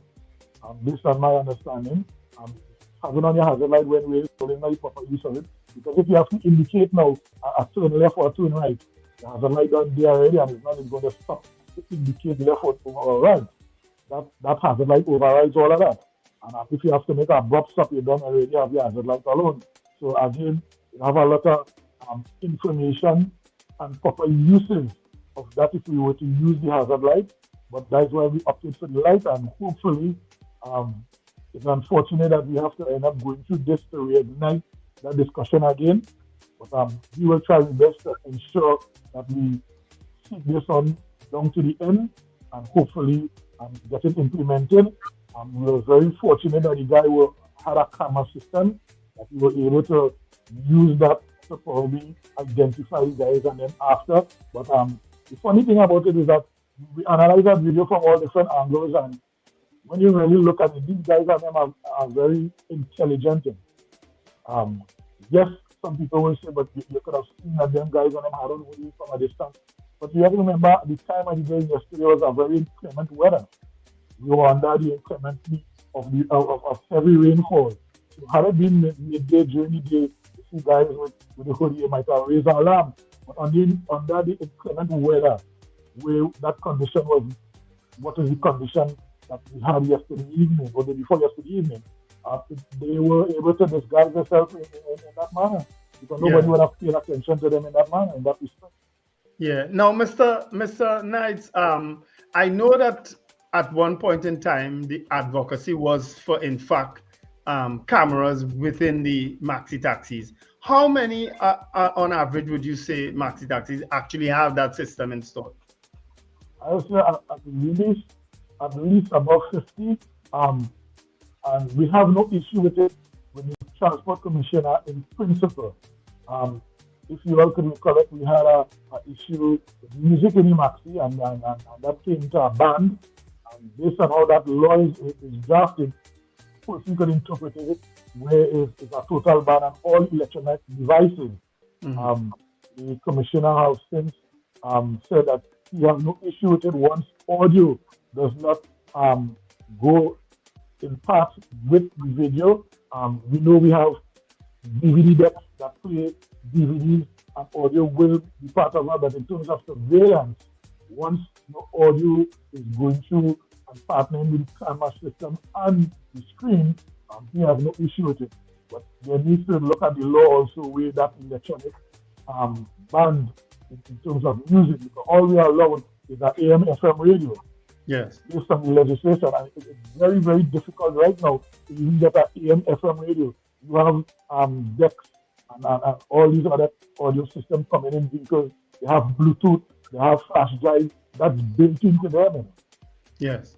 Now, tell me something. Now, there are clearly, there may be obvious hotspots along the bus route that these incidents take place, because I would have observed that the guys would have walked through a sort of walkway that is a standard place to either drop off people or to pick up people. Are you all aware that that these places exist based on the data that you have? Yeah, we are aware that Aruka for a number of years have raised his head or put up his hand as an area that you have to be very careful. And a matter of fact, through the whole length and breadth of the bus route, but as I say, these fellas are going to keep evolving. Long ago, not stigmatizing anywhere, people will say coming into Palestine and it become, it's a very place that you have to be very cautious.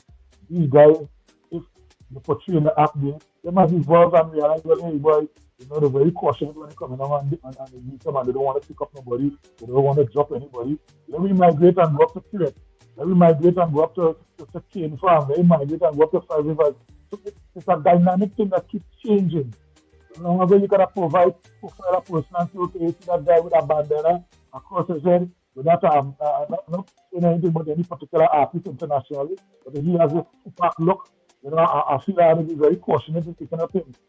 We have had incidents where people have shirt and tie and have robbed Maxis. It is very, very challenging to really say, well, okay, let me paint this with a broad brush that this is the statistic that we're going to use as a dynamic across the scenario where everybody, we're going to put them in this manner and say, well, hey, here what's going on.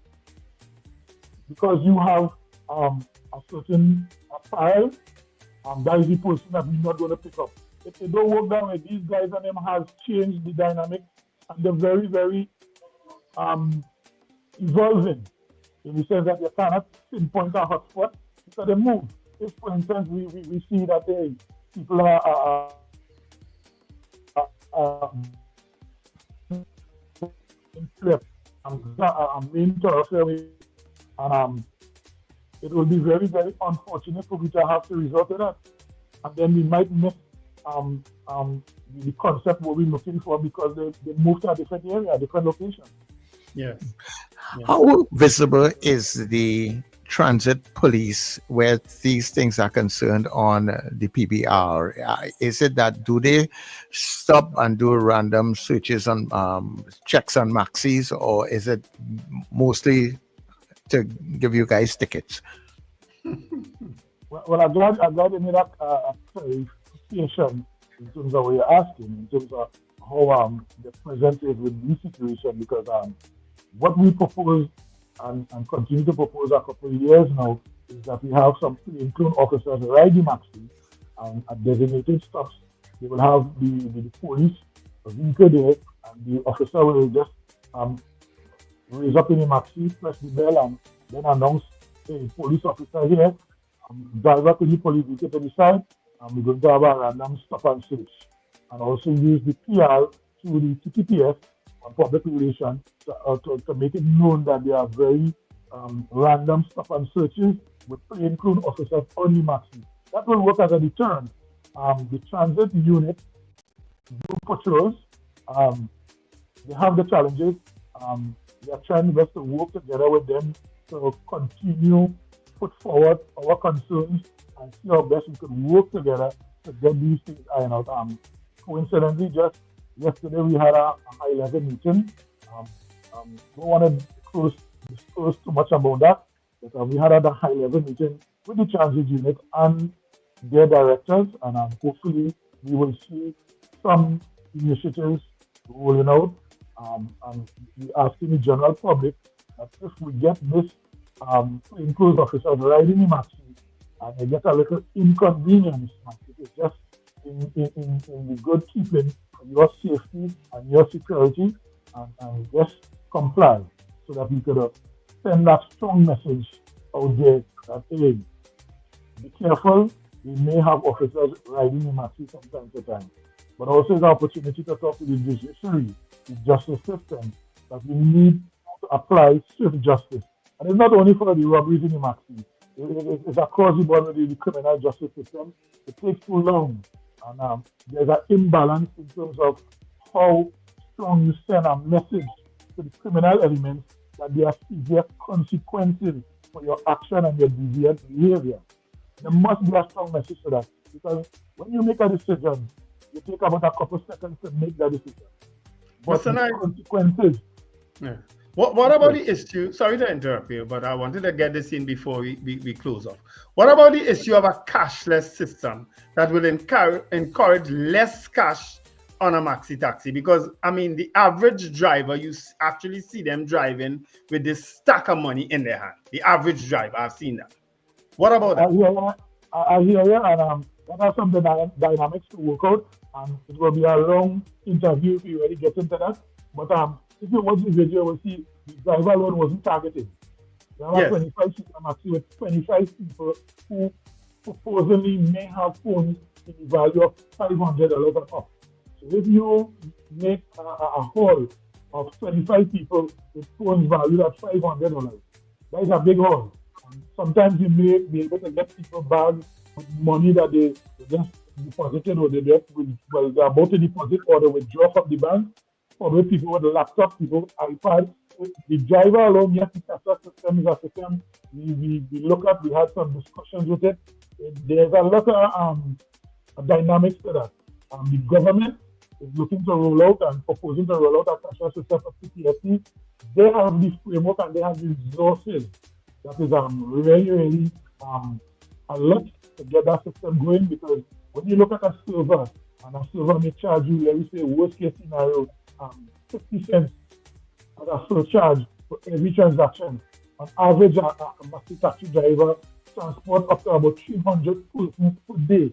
So that you're talking about at least 300 transactions that have to take place with that cashless system. It's going to be like 50 costs from the server to you. And we look at that, and we're still looking at it and see if we could get something. It's an option. But the other option is in terms of technology. When the technology fails, what do you have to back up that scenario? Because a lot of drivers drive for people. So it's not as an owner-driven, so the driver has to make his income. And the income he has to make, he has to also ensure that he can pay himself and pay the owner for the use of the vehicle. And if the system crashes, at that point in time when he has all these people here, and we got all these people to come on board with cashless system, and they have no money on him. If that system crashes for half an hour, that's a lot of revenue going down the drain. Yeah. Tell me something, Mr. Knights. I don't know if this was asked, but the issue of that video that went viral, obviously because that maxi taxi driver had dash cams in his car, facing in and facing out. What percentile of Route 2 maxi taxis actually have cameras? Is it the majority? Is it 50%? Do you have any sense? A little over 50%, and it's still growing. As I said earlier in the interview, we welcome that. At that time in the office here, we used to have cameras here for still encouraging membership to put in it. The majority of cameras that in the maxi is at the maxi taxi driver cost. We have in principle from licensing that they have no issue with the camera system in terms of surveillance in the vehicle, but the law is still drafted in such a way that sometimes, not all the time, we may have people interpreting that, based on the legislation, it does not give you the right to have these electronic devices in your vehicle. But again, in the environment that we live in right now, people could be sympathetic, and a person's discretion is always weighed in the direction of not coming down on the driver for that. But we need to look at the law also. But in principle, the Transport Commissioner has no issue with it. Yeah. One last question from me, Mr. Knight, is that normally you would have read or heard about robberies where people are in fact passengers on the Maxi and would eventually rob the Maxi just as they're getting off. In the case yesterday, these guys actually timed the Maxi for when it was pulling up, ran on board, robbed, and then went back their merry way. Is that a new trend, and how worrying is it? There is a new trend, and it shows networking. And that is what I said earlier in the interview. These fellas are then evolving. So when you look at hotspots and you look at profiling, these fellas are have evolved into networking now. So it is alleged that the individual who paid the driver, who was the paying the driver, it is alleged that some kind of networking took place with that individual. It is alleged. So I don't know, but it seems that it was very coincidental. And I know long ago we used to have these things slightly in a different manner, where the PTSD bus sheds, and then they used to use that as a form of when the Maxis pull up there, if they do pull up there, they will do that same act. But that has many years of not being the norm. But we see it re-emerging now in this scenario where you have technology and you have phone, and people have access to phone where they could say, look, for so-and-so Maxi coming up the other day, I hear it, and look, I will press the bell by so-and-so to ensure that they stop, and all they just be on the other side. As soon as the Maxi pull up, sometimes, the driver is opening down, I will delay, and all they will come in and do it. So they're doing networking now. And that is very, very troubling. Yeah. It just means that we have to heighten ourselves and be more vigilant, but also keep asking the commuters, and I'm not victim blaming here. Do not make yourself a soft target. These fellows are then realizing that it's 25 people and less, or 20 people are up in the Maxi, and when they do a shakedown in young people term, when they do a shakedown on that Maxi, it is profitable. Yeah. Very profitable. And you as an individual, I mean, obviously, it has to be a concern of the Maxi Taxi Association and Maxi Taxis in general, because if it is your customer base becomes reluctant or feel fearful to take taxi, because if these kind of incidents become too often, it means that Maxi Taxi operators themselves will suffer, because consumers will start switching to buses as much as they can, or other forms, if they figure their safety is in question. So I mean, agree. See that? I totally agree. I totally agree with you. It hurts us to our core, because we try to provide a certain type of ambience in the vehicle, comfort and luxury. And a lot of people who traverse there are people who park up the vehicle religiously every day and take a Maxi. I was talking to a person from another media house just up to yesterday, and he said, I could buy a car in the morning, and I choose not to because my commute from on the East West Corridor is about 20 minutes, and I have to free. I don't worry about traffic. I don't worry about the next driver. I don't worry about nothing. And the Maxi comfortable, I the air conditioned, light music. I'm comfortable, and this is troubling to me, yes. But I got diehard Maxi Taxi I'm user, and it is troubling to us because they are our main customers, and they have been with us for many years, and we don't want to see that these people are them turn their back on us, and we also don't want to see them get injured. That way that guy dealt with Granny yesterday, it angered the population. A lot of people on social media were totally angered about the way he dealt with Granny, because I grew up, you see a lot of soap on the face, so I have some age, and there were certain ethics in behavior when you're doing this kind of act. You won't interfere with Granny and offer Granny shoes. You won't take a man wedding ring. You won't interfere with the church. That's a more or less gone out the door. Our humanity seems to be eroding gradually, day by day, and we are getting more and more numb to the core of our being as human beings. And that is very, very troubling. Yeah, it is. Mr. Knight, just before we go, I just want to I am hoping that the advocacy to get the things that you all want, that you all need to put in place to make the traveling public more secure, that there's a certain level of energy that goes into it and stick to it. If you all need to have them between the Maxi Taxi Association, the Transport Minister, and the licensing authority, because when they want to increase certain things and get things done, things that's happening in this country, you know. So I am hoping that you all will stick with it and see if I can get the panic alerts inside as quickly as possible. What about mandatory stops, Mr. Knight, as opposed to being able to stop any and everywhere? What about designated mandatory stops? Let me look at it. That you can monitor a lot easier. Well, the bus route has over 200 and something stops on the bus route. And that was proposed, and we look at it from a point of view that it will put us out of our market and target zone that we people accustomed with Maxi, that Granny, when she walks out here with a little market bag, she will be able to get a Maxi at this stop. And the next challenge with that is that when you have all these stops and then designated stops, you have to make provisions, accommodations for people for the equipment wearer. So you're going to have 200 and something Maxi Taxi bus sheds. I can tell you right now, PTSD themselves is having challenges with those bus sheds. They build some new modernized bus sheds with solar panel and accommodations so you can charge your phone.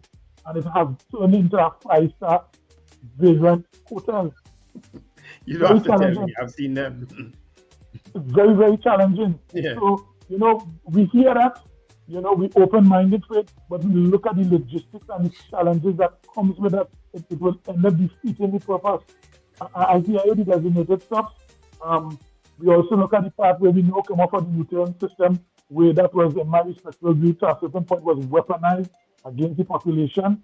And when you put Maxis into these designated stops outside of congestion zones on the bus route, for instance, the QF and the Sawa and the Mover Junction, those are congestion zones. So we have no issue with designated stops inside of those areas to ensure the safe passage of vehicles and pedestrians.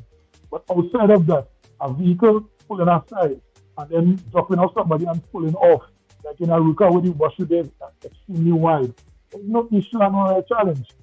And again, as I say, these fellows are evolving with their ideologies, technology. Now they're using technology, as I say, the networking. And that's something that is very challenged and challenging with you to try to move, because they're continuous moving mark. Yeah. To say, okay, I can use some statistics that I have and some data, and you have to continue uploading and changing the dynamics of that data.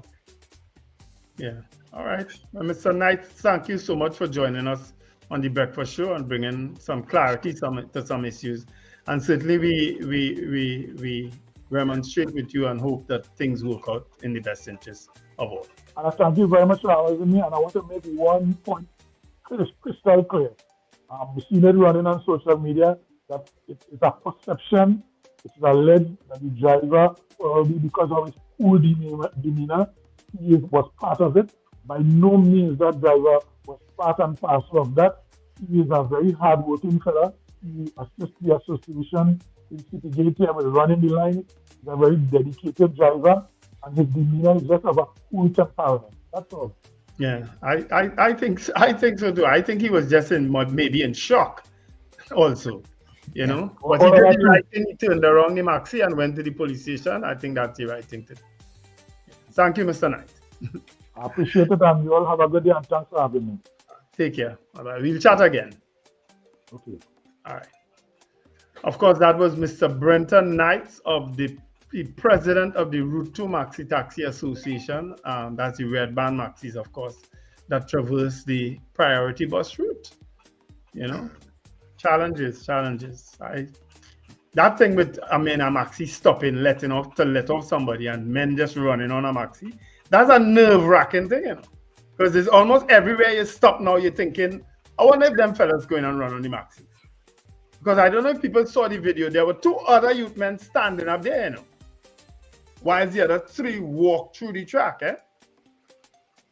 Yeah, they did say it was 5 of them in all, Yeah.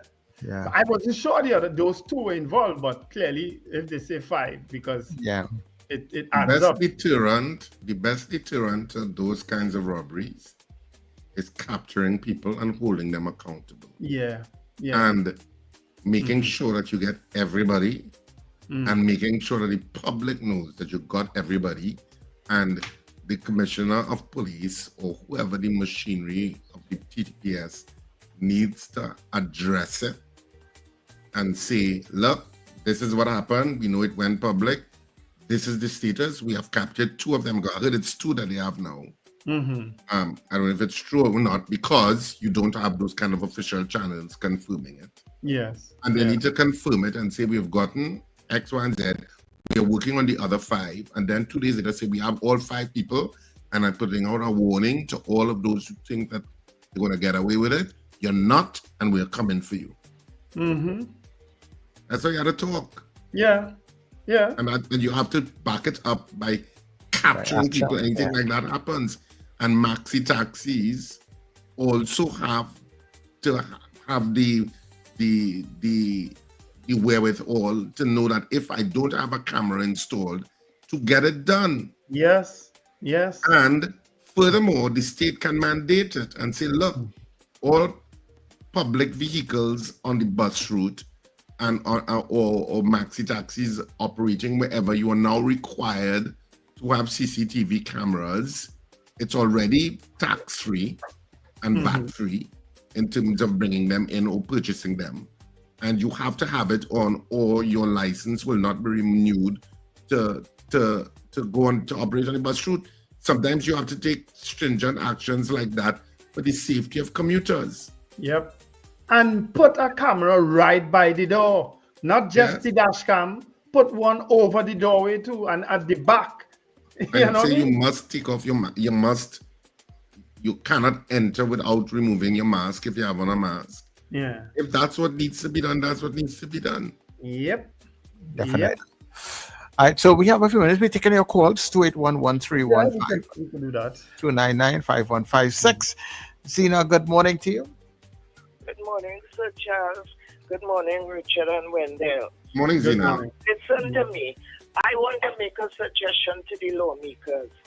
When they hold fellas like that and do that kind of thing, they must give them a sentence to clean the bus route. Be on the bus route in a particular color clothes that are marked bus route thieves on the front and back in fluorescent, so that other people passing would realize that that is the punishment for your crime, and that you know your face.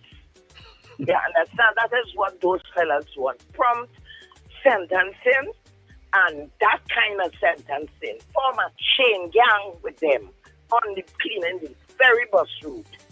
You understand? Or parading it, the police parading them up and down in the hot sun to see who they are.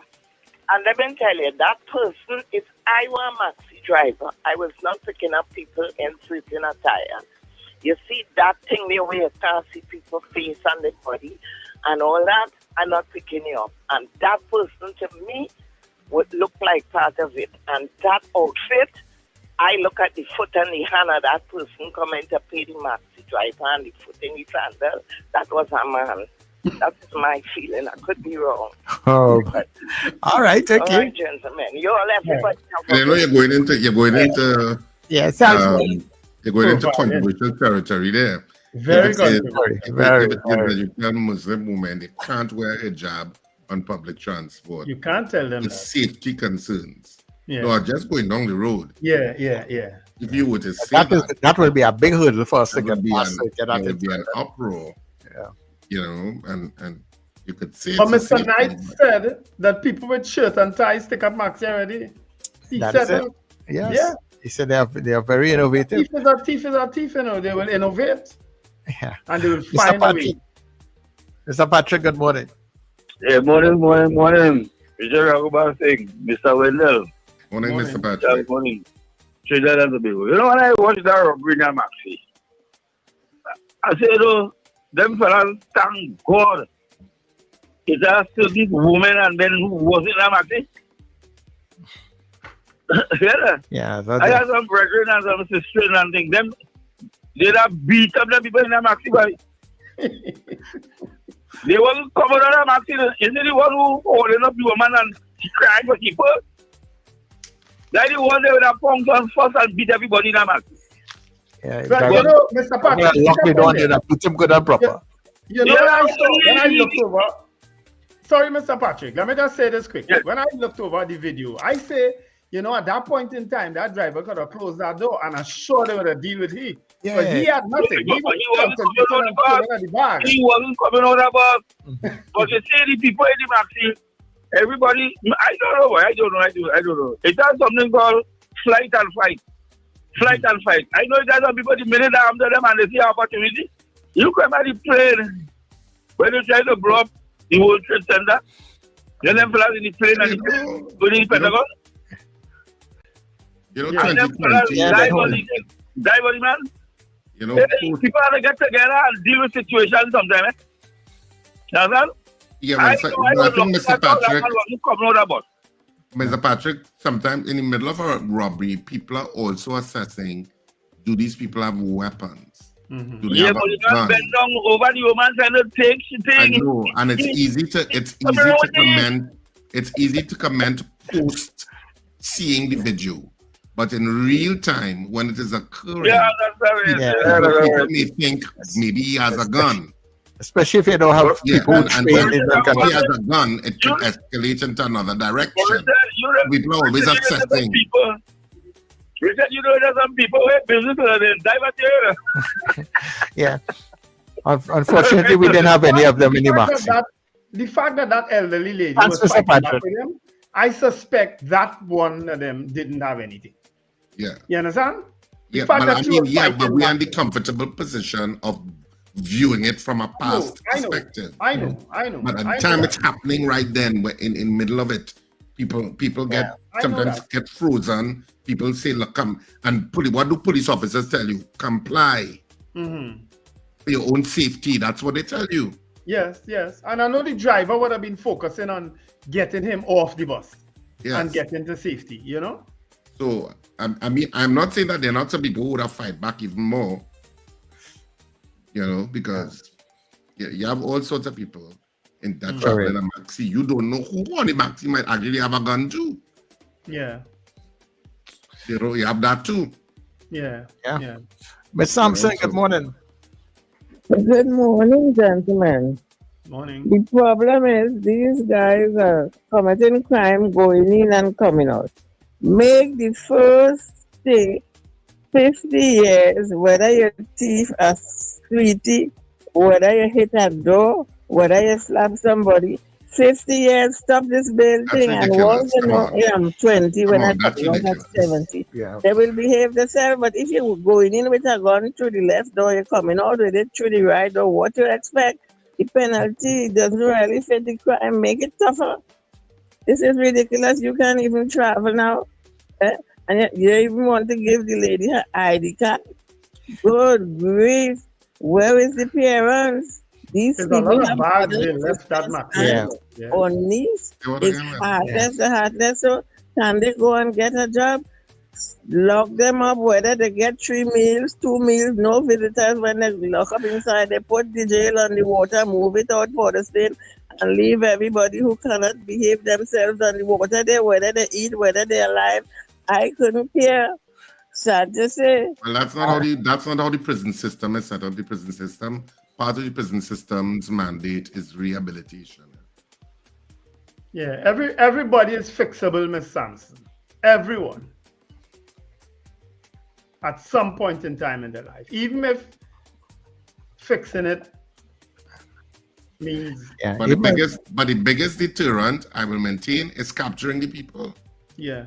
And what Zena said may have some merit in that you say, oh, okay, you either go into the prison system for 3 years for what you did. I just given an example. Or you work on the bus route for 2 months.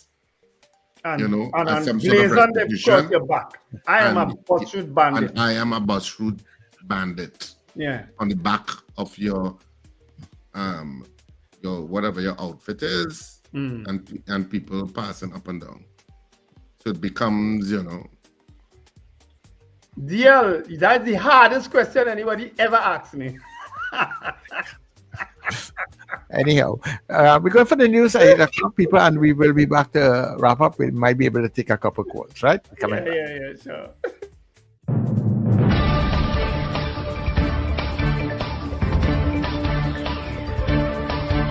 The news you need, the clarity you deserve. Local, regional, global. This is Net Radio News Now.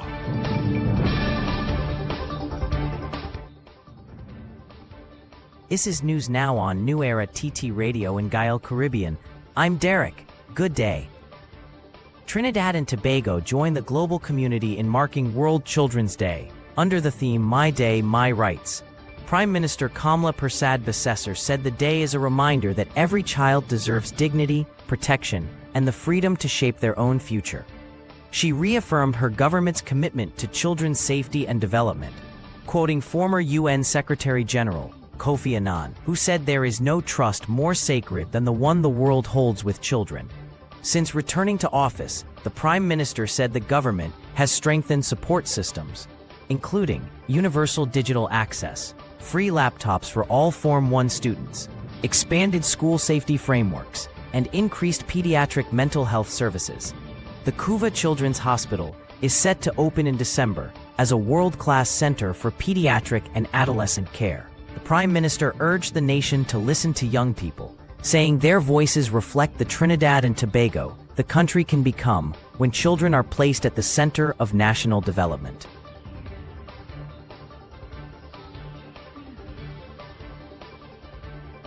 BP Trinidad and Tobago has announced the safe completion of its 7-well Cypre drilling program, following the delivery of first gas in April this year. In a statement shared on November 20th, BPTT said the Cypre development ties 7 wells back to the existing Juniper platform. 4 wells were drilled and completed by the end of 2024, with the remaining 3 now fully commissioned. At peak production, Cypre is expected to deliver the equivalent of 45,000 barrels of oil per day, or roughly 250 million standard cubic feet of gas. It is BPTT's third subsea development. President David Campbell said the milestone reflects BPTT's strong performance this year, noting the Frangipani gas discovery and progress on the Mento project with joint venture partner EOG. Former Energy Minister Stuart Young also congratulated BPTT, saying the project will help offset natural gas declines. Cypre is located 78 kilometers off the southeast coast of Trinidad and Tobago, in the East Mayaro block.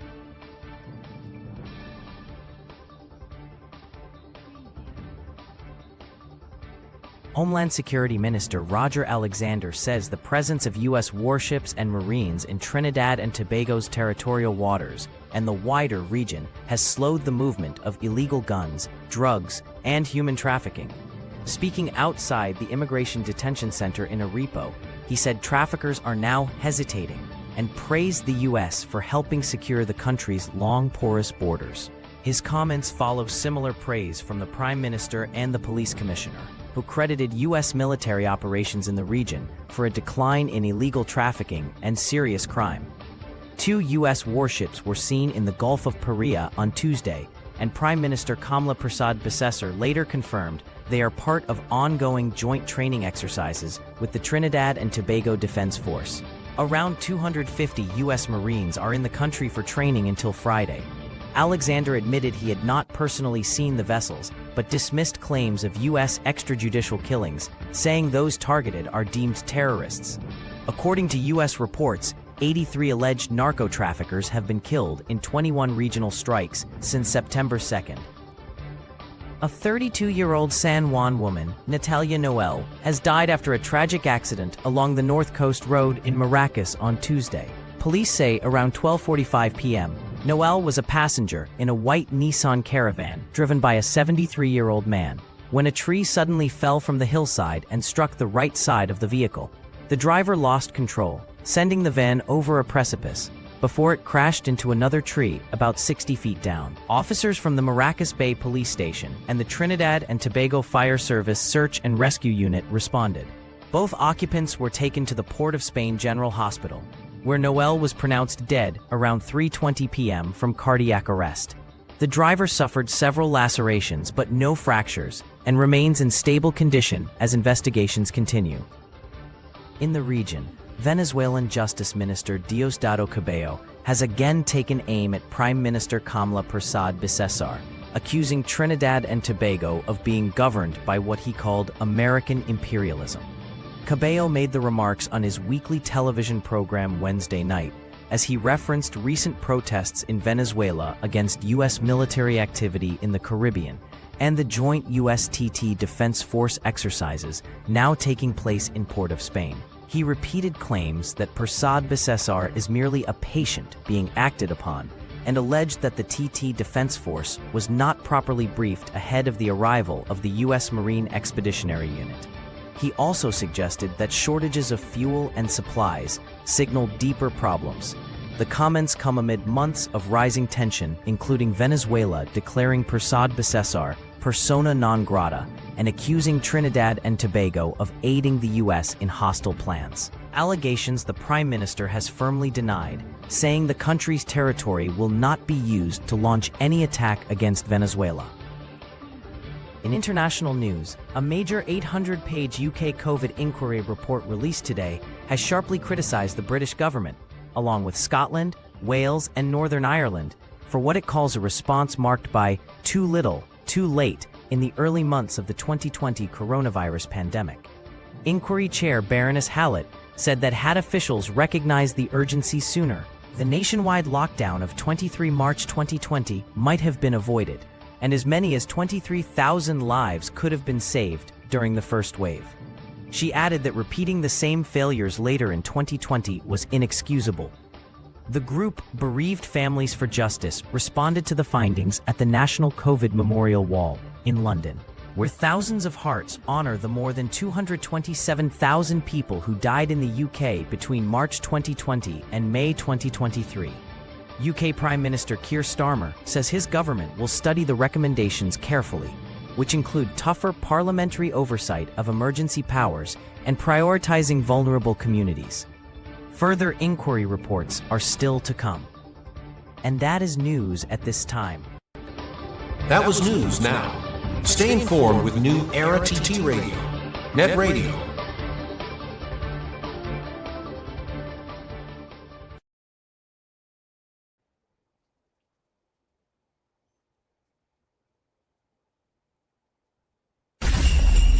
There's no Christmas like Christmas on New Era TT Radio. Laughing children tug at Mr. Santa. Teddy bears. Feel the laughter, the lights, the love. That's what Christmas feels like. Christmas Eve, casually I was walking down the street. One Christmas Eve, casually We keep the joy alive and the music playing all season long. Merry Christmas from your friends at New Era TT Radio, taking you above and beyond. Merry Christmas, everybody! Charm Flair Auto Services Limited, your one-stop auto repair shop, located at number 1 Industrial Lane, Charm Flair, right opposite the brewery on the Eastern Main Road. Yes, we do it all. Repairs to all makes and models, from your everyday sedan to SUVs, light trucks, pickups, and panel vans. We're also the sole distributors of Davanti tires, certified VTS inspection station, plus a wide range of services: oil change, front end and suspension repairs, tune-ups, tire alignment, batteries, electrical work, radiator and cooling system, AC repairs, and accessories galore. We offer pickup and drop-off service too. Call us today at 662-6545 or 662-6572. Follow us on Instagram and Facebook. Charm Flair Auto Services Limited, number 1 Industrial Lane, Charm Flair. We do it all.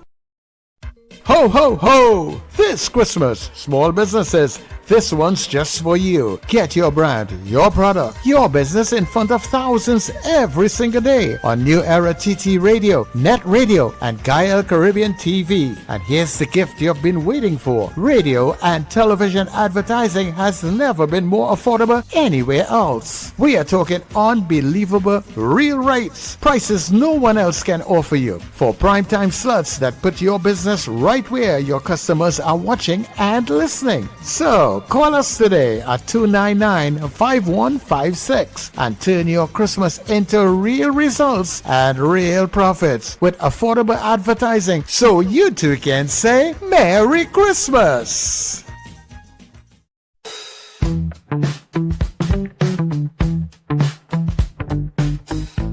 S&H Rumbox, 137 Western Main Road, St. James, for all your retail and wholesale needs for alcohol and non-alcoholic beverages. Call us at 686-0599 or visit us at 137 Western Main Road, St. James. S&H Rumbox, drinking out of the box.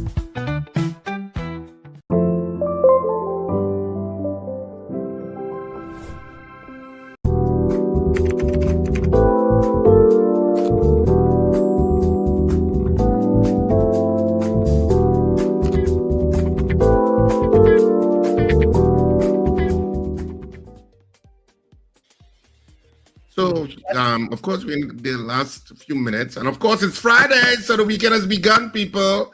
Of course, Miss Universe was last night. Trinidad and Tobago didn't get into the final 30. And Miss Mexico was crowned Miss Universe. But of course, there was controversy in this Miss Universe like no other. Yeah. Was Miss Mexico the first recipient of the Bacchanal? You remember when the incident happened with the official? Wasn't it with Miss Mexico? I think so, you know. Yeah, it was Miss Mexico, I think. Yeah. And of course, I think a lot of people wanted Cote d'Ivoire to win. In fact, after the competition, I think there's a video of people like in the huge lobby area with hundreds of people just shouting Cote d'Ivoire, Cote d'Ivoire, Cote d'Ivoire. So they felt obviously a lot of people felt she should have won. So was it a sympathy thing for Miss Mexico? But you're asking me, Wendell. Well, you're just throwing out questions because you feel to throw out questions. Well, I get to be the lawyer. How can I answer that? I don't know. I get to be the lawyer today, sir. You know, I didn't watch it from the time Trinidad because in the top 30, I switched back to my movie. I was helped trying to find it eventually. It was showing on 140 channel 142 on Flow. But when I see Trinidad because in the top 30, I couldn't care less. I went back to watching my movie. So maybe that's the way of pacifying Miss Mexico. I only found out today. Well, there's some controversy because apparently the owner of the Miss Universe franchise allegedly is in business with Miss Mexico's family. Yeah, I read that too. Some people saying that, and it's just mad and confusion in me. But a lot of people apparently wanted Cote d'Ivoire, because she was very pretty. She is very pretty. Yeah. So she could have won too. I don't know if she was the first runner-up because I didn't watch it, but I just saw some of those videos coming up in the stream about Miss Universe. So anyway, but Latifah Morris, who represented Trinidad and Tobago, I thought she did a really good job. So congratulations to her. I thought she was very fashion forward in terms of the outfits that she wore, and she was very confident, and she's very tall. I mean, you and Sir Charles will look like dwarfs next to her. But so then were you gonna look like an ant? No, I would just look, like a handsome woman. But she's a Nephilim. but she's but Latifah Morris, I thought Latifah Morris, even though she didn't place in the top 30, I can't fault her or fault her performance. I thought she did really well. I didn't really like the costume too much. I felt it was a little too busy for the costume for Trinidad and Tobago. But I thought she carried herself well in terms of the, the dresses she wore and stuff. I thought she was a good representative. Yeah. Even though I don't know if they gave an update on Miss Jamaica. What's her situation? Have they given an update? Just a kind of vague thing. The same thing that says she doesn't have life-threatening injuries. Okay, good to hear. And that she's in recovery. But obviously she would have had some injuries because that was a that was a dramatic fall. And she I mean, I don't know how it happened, but I mean, we saw it happen, but I don't know how it happened. Yes, I don't know how she wasn't paying attention because, you know, I don't know. I think they have tape on the ground where at least not to go beyond there and so on. And I would think shows like well, this they will need to revisit that. Yeah. And maybe put up a railing of some sort. Yeah. Just for safety purposes. Yeah. You know, yeah. For safety more important than anything else in terms of stuff like that. Yep. I want to tell Carol Guevara. Carol, I saw that video. We didn't play it because it has the same amount of obscene, because that video is the same video but from the other angle of the dash cam. And I did observe what you observed, but it might be that she just from the area and know them too, you know, and not was part of it, you know, because I saw what you saw. You understand? And yes, Scorpion. But since when all afraid to show videos with cursing in it, search that video, didn't have any compunction to it before. Down in the end, there are some cussing, and it kind of loud. I know you don't have no problem with the cussing. We know that. You and Sir Charles. No, I just saying, I'm talking about broadcasting. So Charles didn't seem to have a problem when he played the first one. No, that was a mistake because I didn't realize it had that. Yeah, you didn't know you're supposed to vet a video before you No, because the time I got it and was hustling and whatnot, I said, well, okay, you know, it's like, but now I know better, don't worry. Yes, the video has obscenity. But in spite of all of that, one of them women Lego some cussing in the end. But in spite of all that, it's a Friday and the lamb is by Rumbox. Later, of course it is. Right. Rumbox, Galen and DJ Shane will be coming down there. So come down and enjoy yourself, you know, meet some folks. My family always nice to meet, you know. they're probably the most pleasant family on planet Earth. Well, having food and thing too? Well, I'm sure one of my sisters, they like polori and thing, you know. Them cook polori and corn, boiled corn and thing. They like them kind of things, you know. They like those kind of things. So I'm sure that they'll have that later. And yeah, just come down and meet them, you know. I mean, they're in grief right now, but they'll still, trust me, my cousin who passed away used to drink, so they trust me, they're going to take some drinks with him too. Right? Yeah. So a little later on, the vibes is by Rumbox. Well, they come down and have a good time. Yeah, man. Come and meet some nice people. We don't have Far Rockaway and CJ here, but and Miss Dabadi, I know can't make it.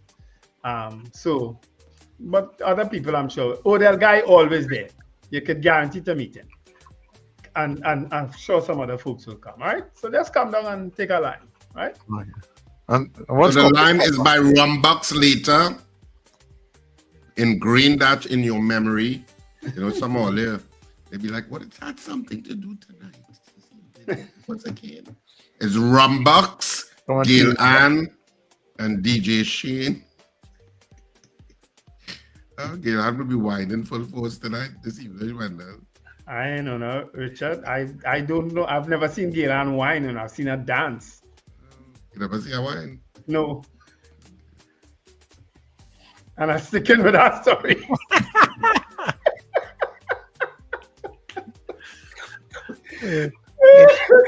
Really good morning to you, eh? Oh, that was absolute. She going to call me right after the show. Watch us. Yeah. What do you think of your daily? Beautiful day, weekend. Be careful on the roads. Look out for the young ones, and remember to let go and let God. Scorpion Pepper, go CN Tower. Go the restaurant 360 up at CN Tower. It is out of this world. Go and do it. It's a little expensive, but the food is excellent. Go there. What's that? CN Tower in Toronto. You know, it's the tallest. It was at one point in time the tallest building in the world until it was passed by the Burj Khalifa in Dubai.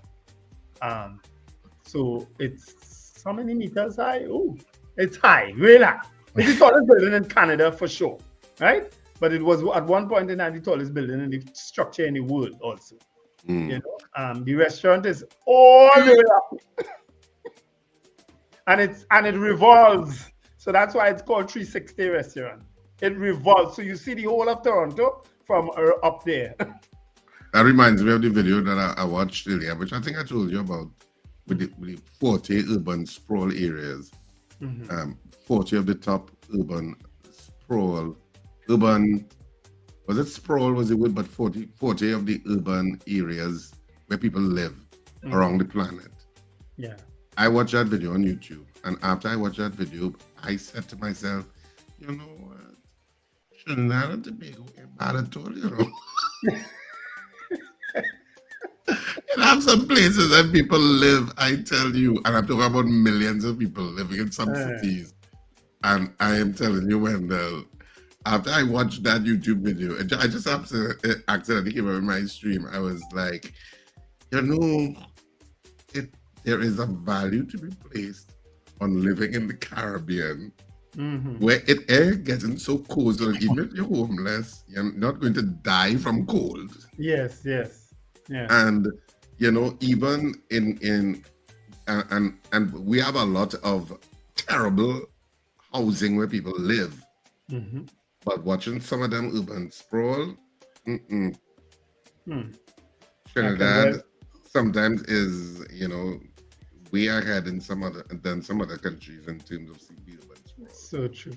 So very true. And how it looks and how people live. I mean, all right, people. But we can still do better. Yeah. Yep. Yeah, but anyway, this is where we wrap up the breakfast show for this morning. Of course, I forgot for this entire week to say thank you to all of the people who came to Cipriani College over last weekend to see Yodoli Fowl to watch Corn. Of course, we are now down to our last show, and it's just one more show left before Theatre 2025 closes for 2025 and reopens in 2026, which will probably be after Carnival in 2026. So there will be a break for theatre. We don't really compete with Christmas, no Carnival really. But we have one more show left, and it's on December 6th, Saturday, December 6th at Sapa. That's our last show until 2026. So that's the last time you'll be able to see Yodoli Fowl to watch Corn. Thank you for all of the people who came out. This show's been running for like 2 months or more. I think it's about 2 months it's running now. And I mean, to such excellent comments, even from Cipriani College, you can see all the comments coming in from the ads that are already running, advertising the last show at Sapa. You should not miss it, South Trinidad. And I know some people saying, oh, they're coming back and do one more show in town. No, we're not. This is it. This is the final show on December 6th, Saturday, December 6th at 8:30 p.m. in Sapa. Tickets will be on sale at the usual outlets from tomorrow, and that's C3 Center in K-Squared Fashion in C3 Center and Brentwood Mall and Friends of Marabella by the Roundabout. Just 3 outlets where you can get tickets, and of course online, RSRR Productions Theatre. But the weekend has begun, people, so put a smile on your face and just remember to enjoy the day and enjoy your weekend. And speak to you bright and early on Monday morning. Yep, Monday our guest will be Chairman of the Tunapuna Piarco Regional Corporation, Josiah Austin. He will be our guest on Monday morning, all right? So we can look forward to that show because it's Tunapuna week right now, I think. Yeah? Okay, yeah. All right, great. So it's Friday, people! It's a Friday, baby! Pump it up!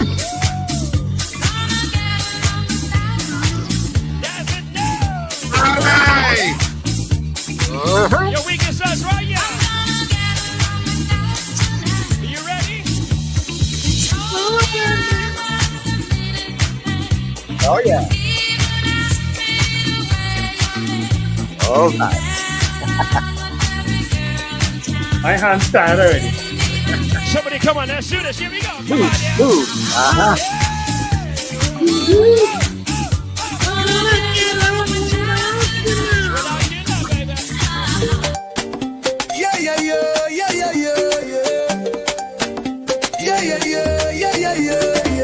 Wake up, it's a brand new dawn. The breakfast show got the vibes.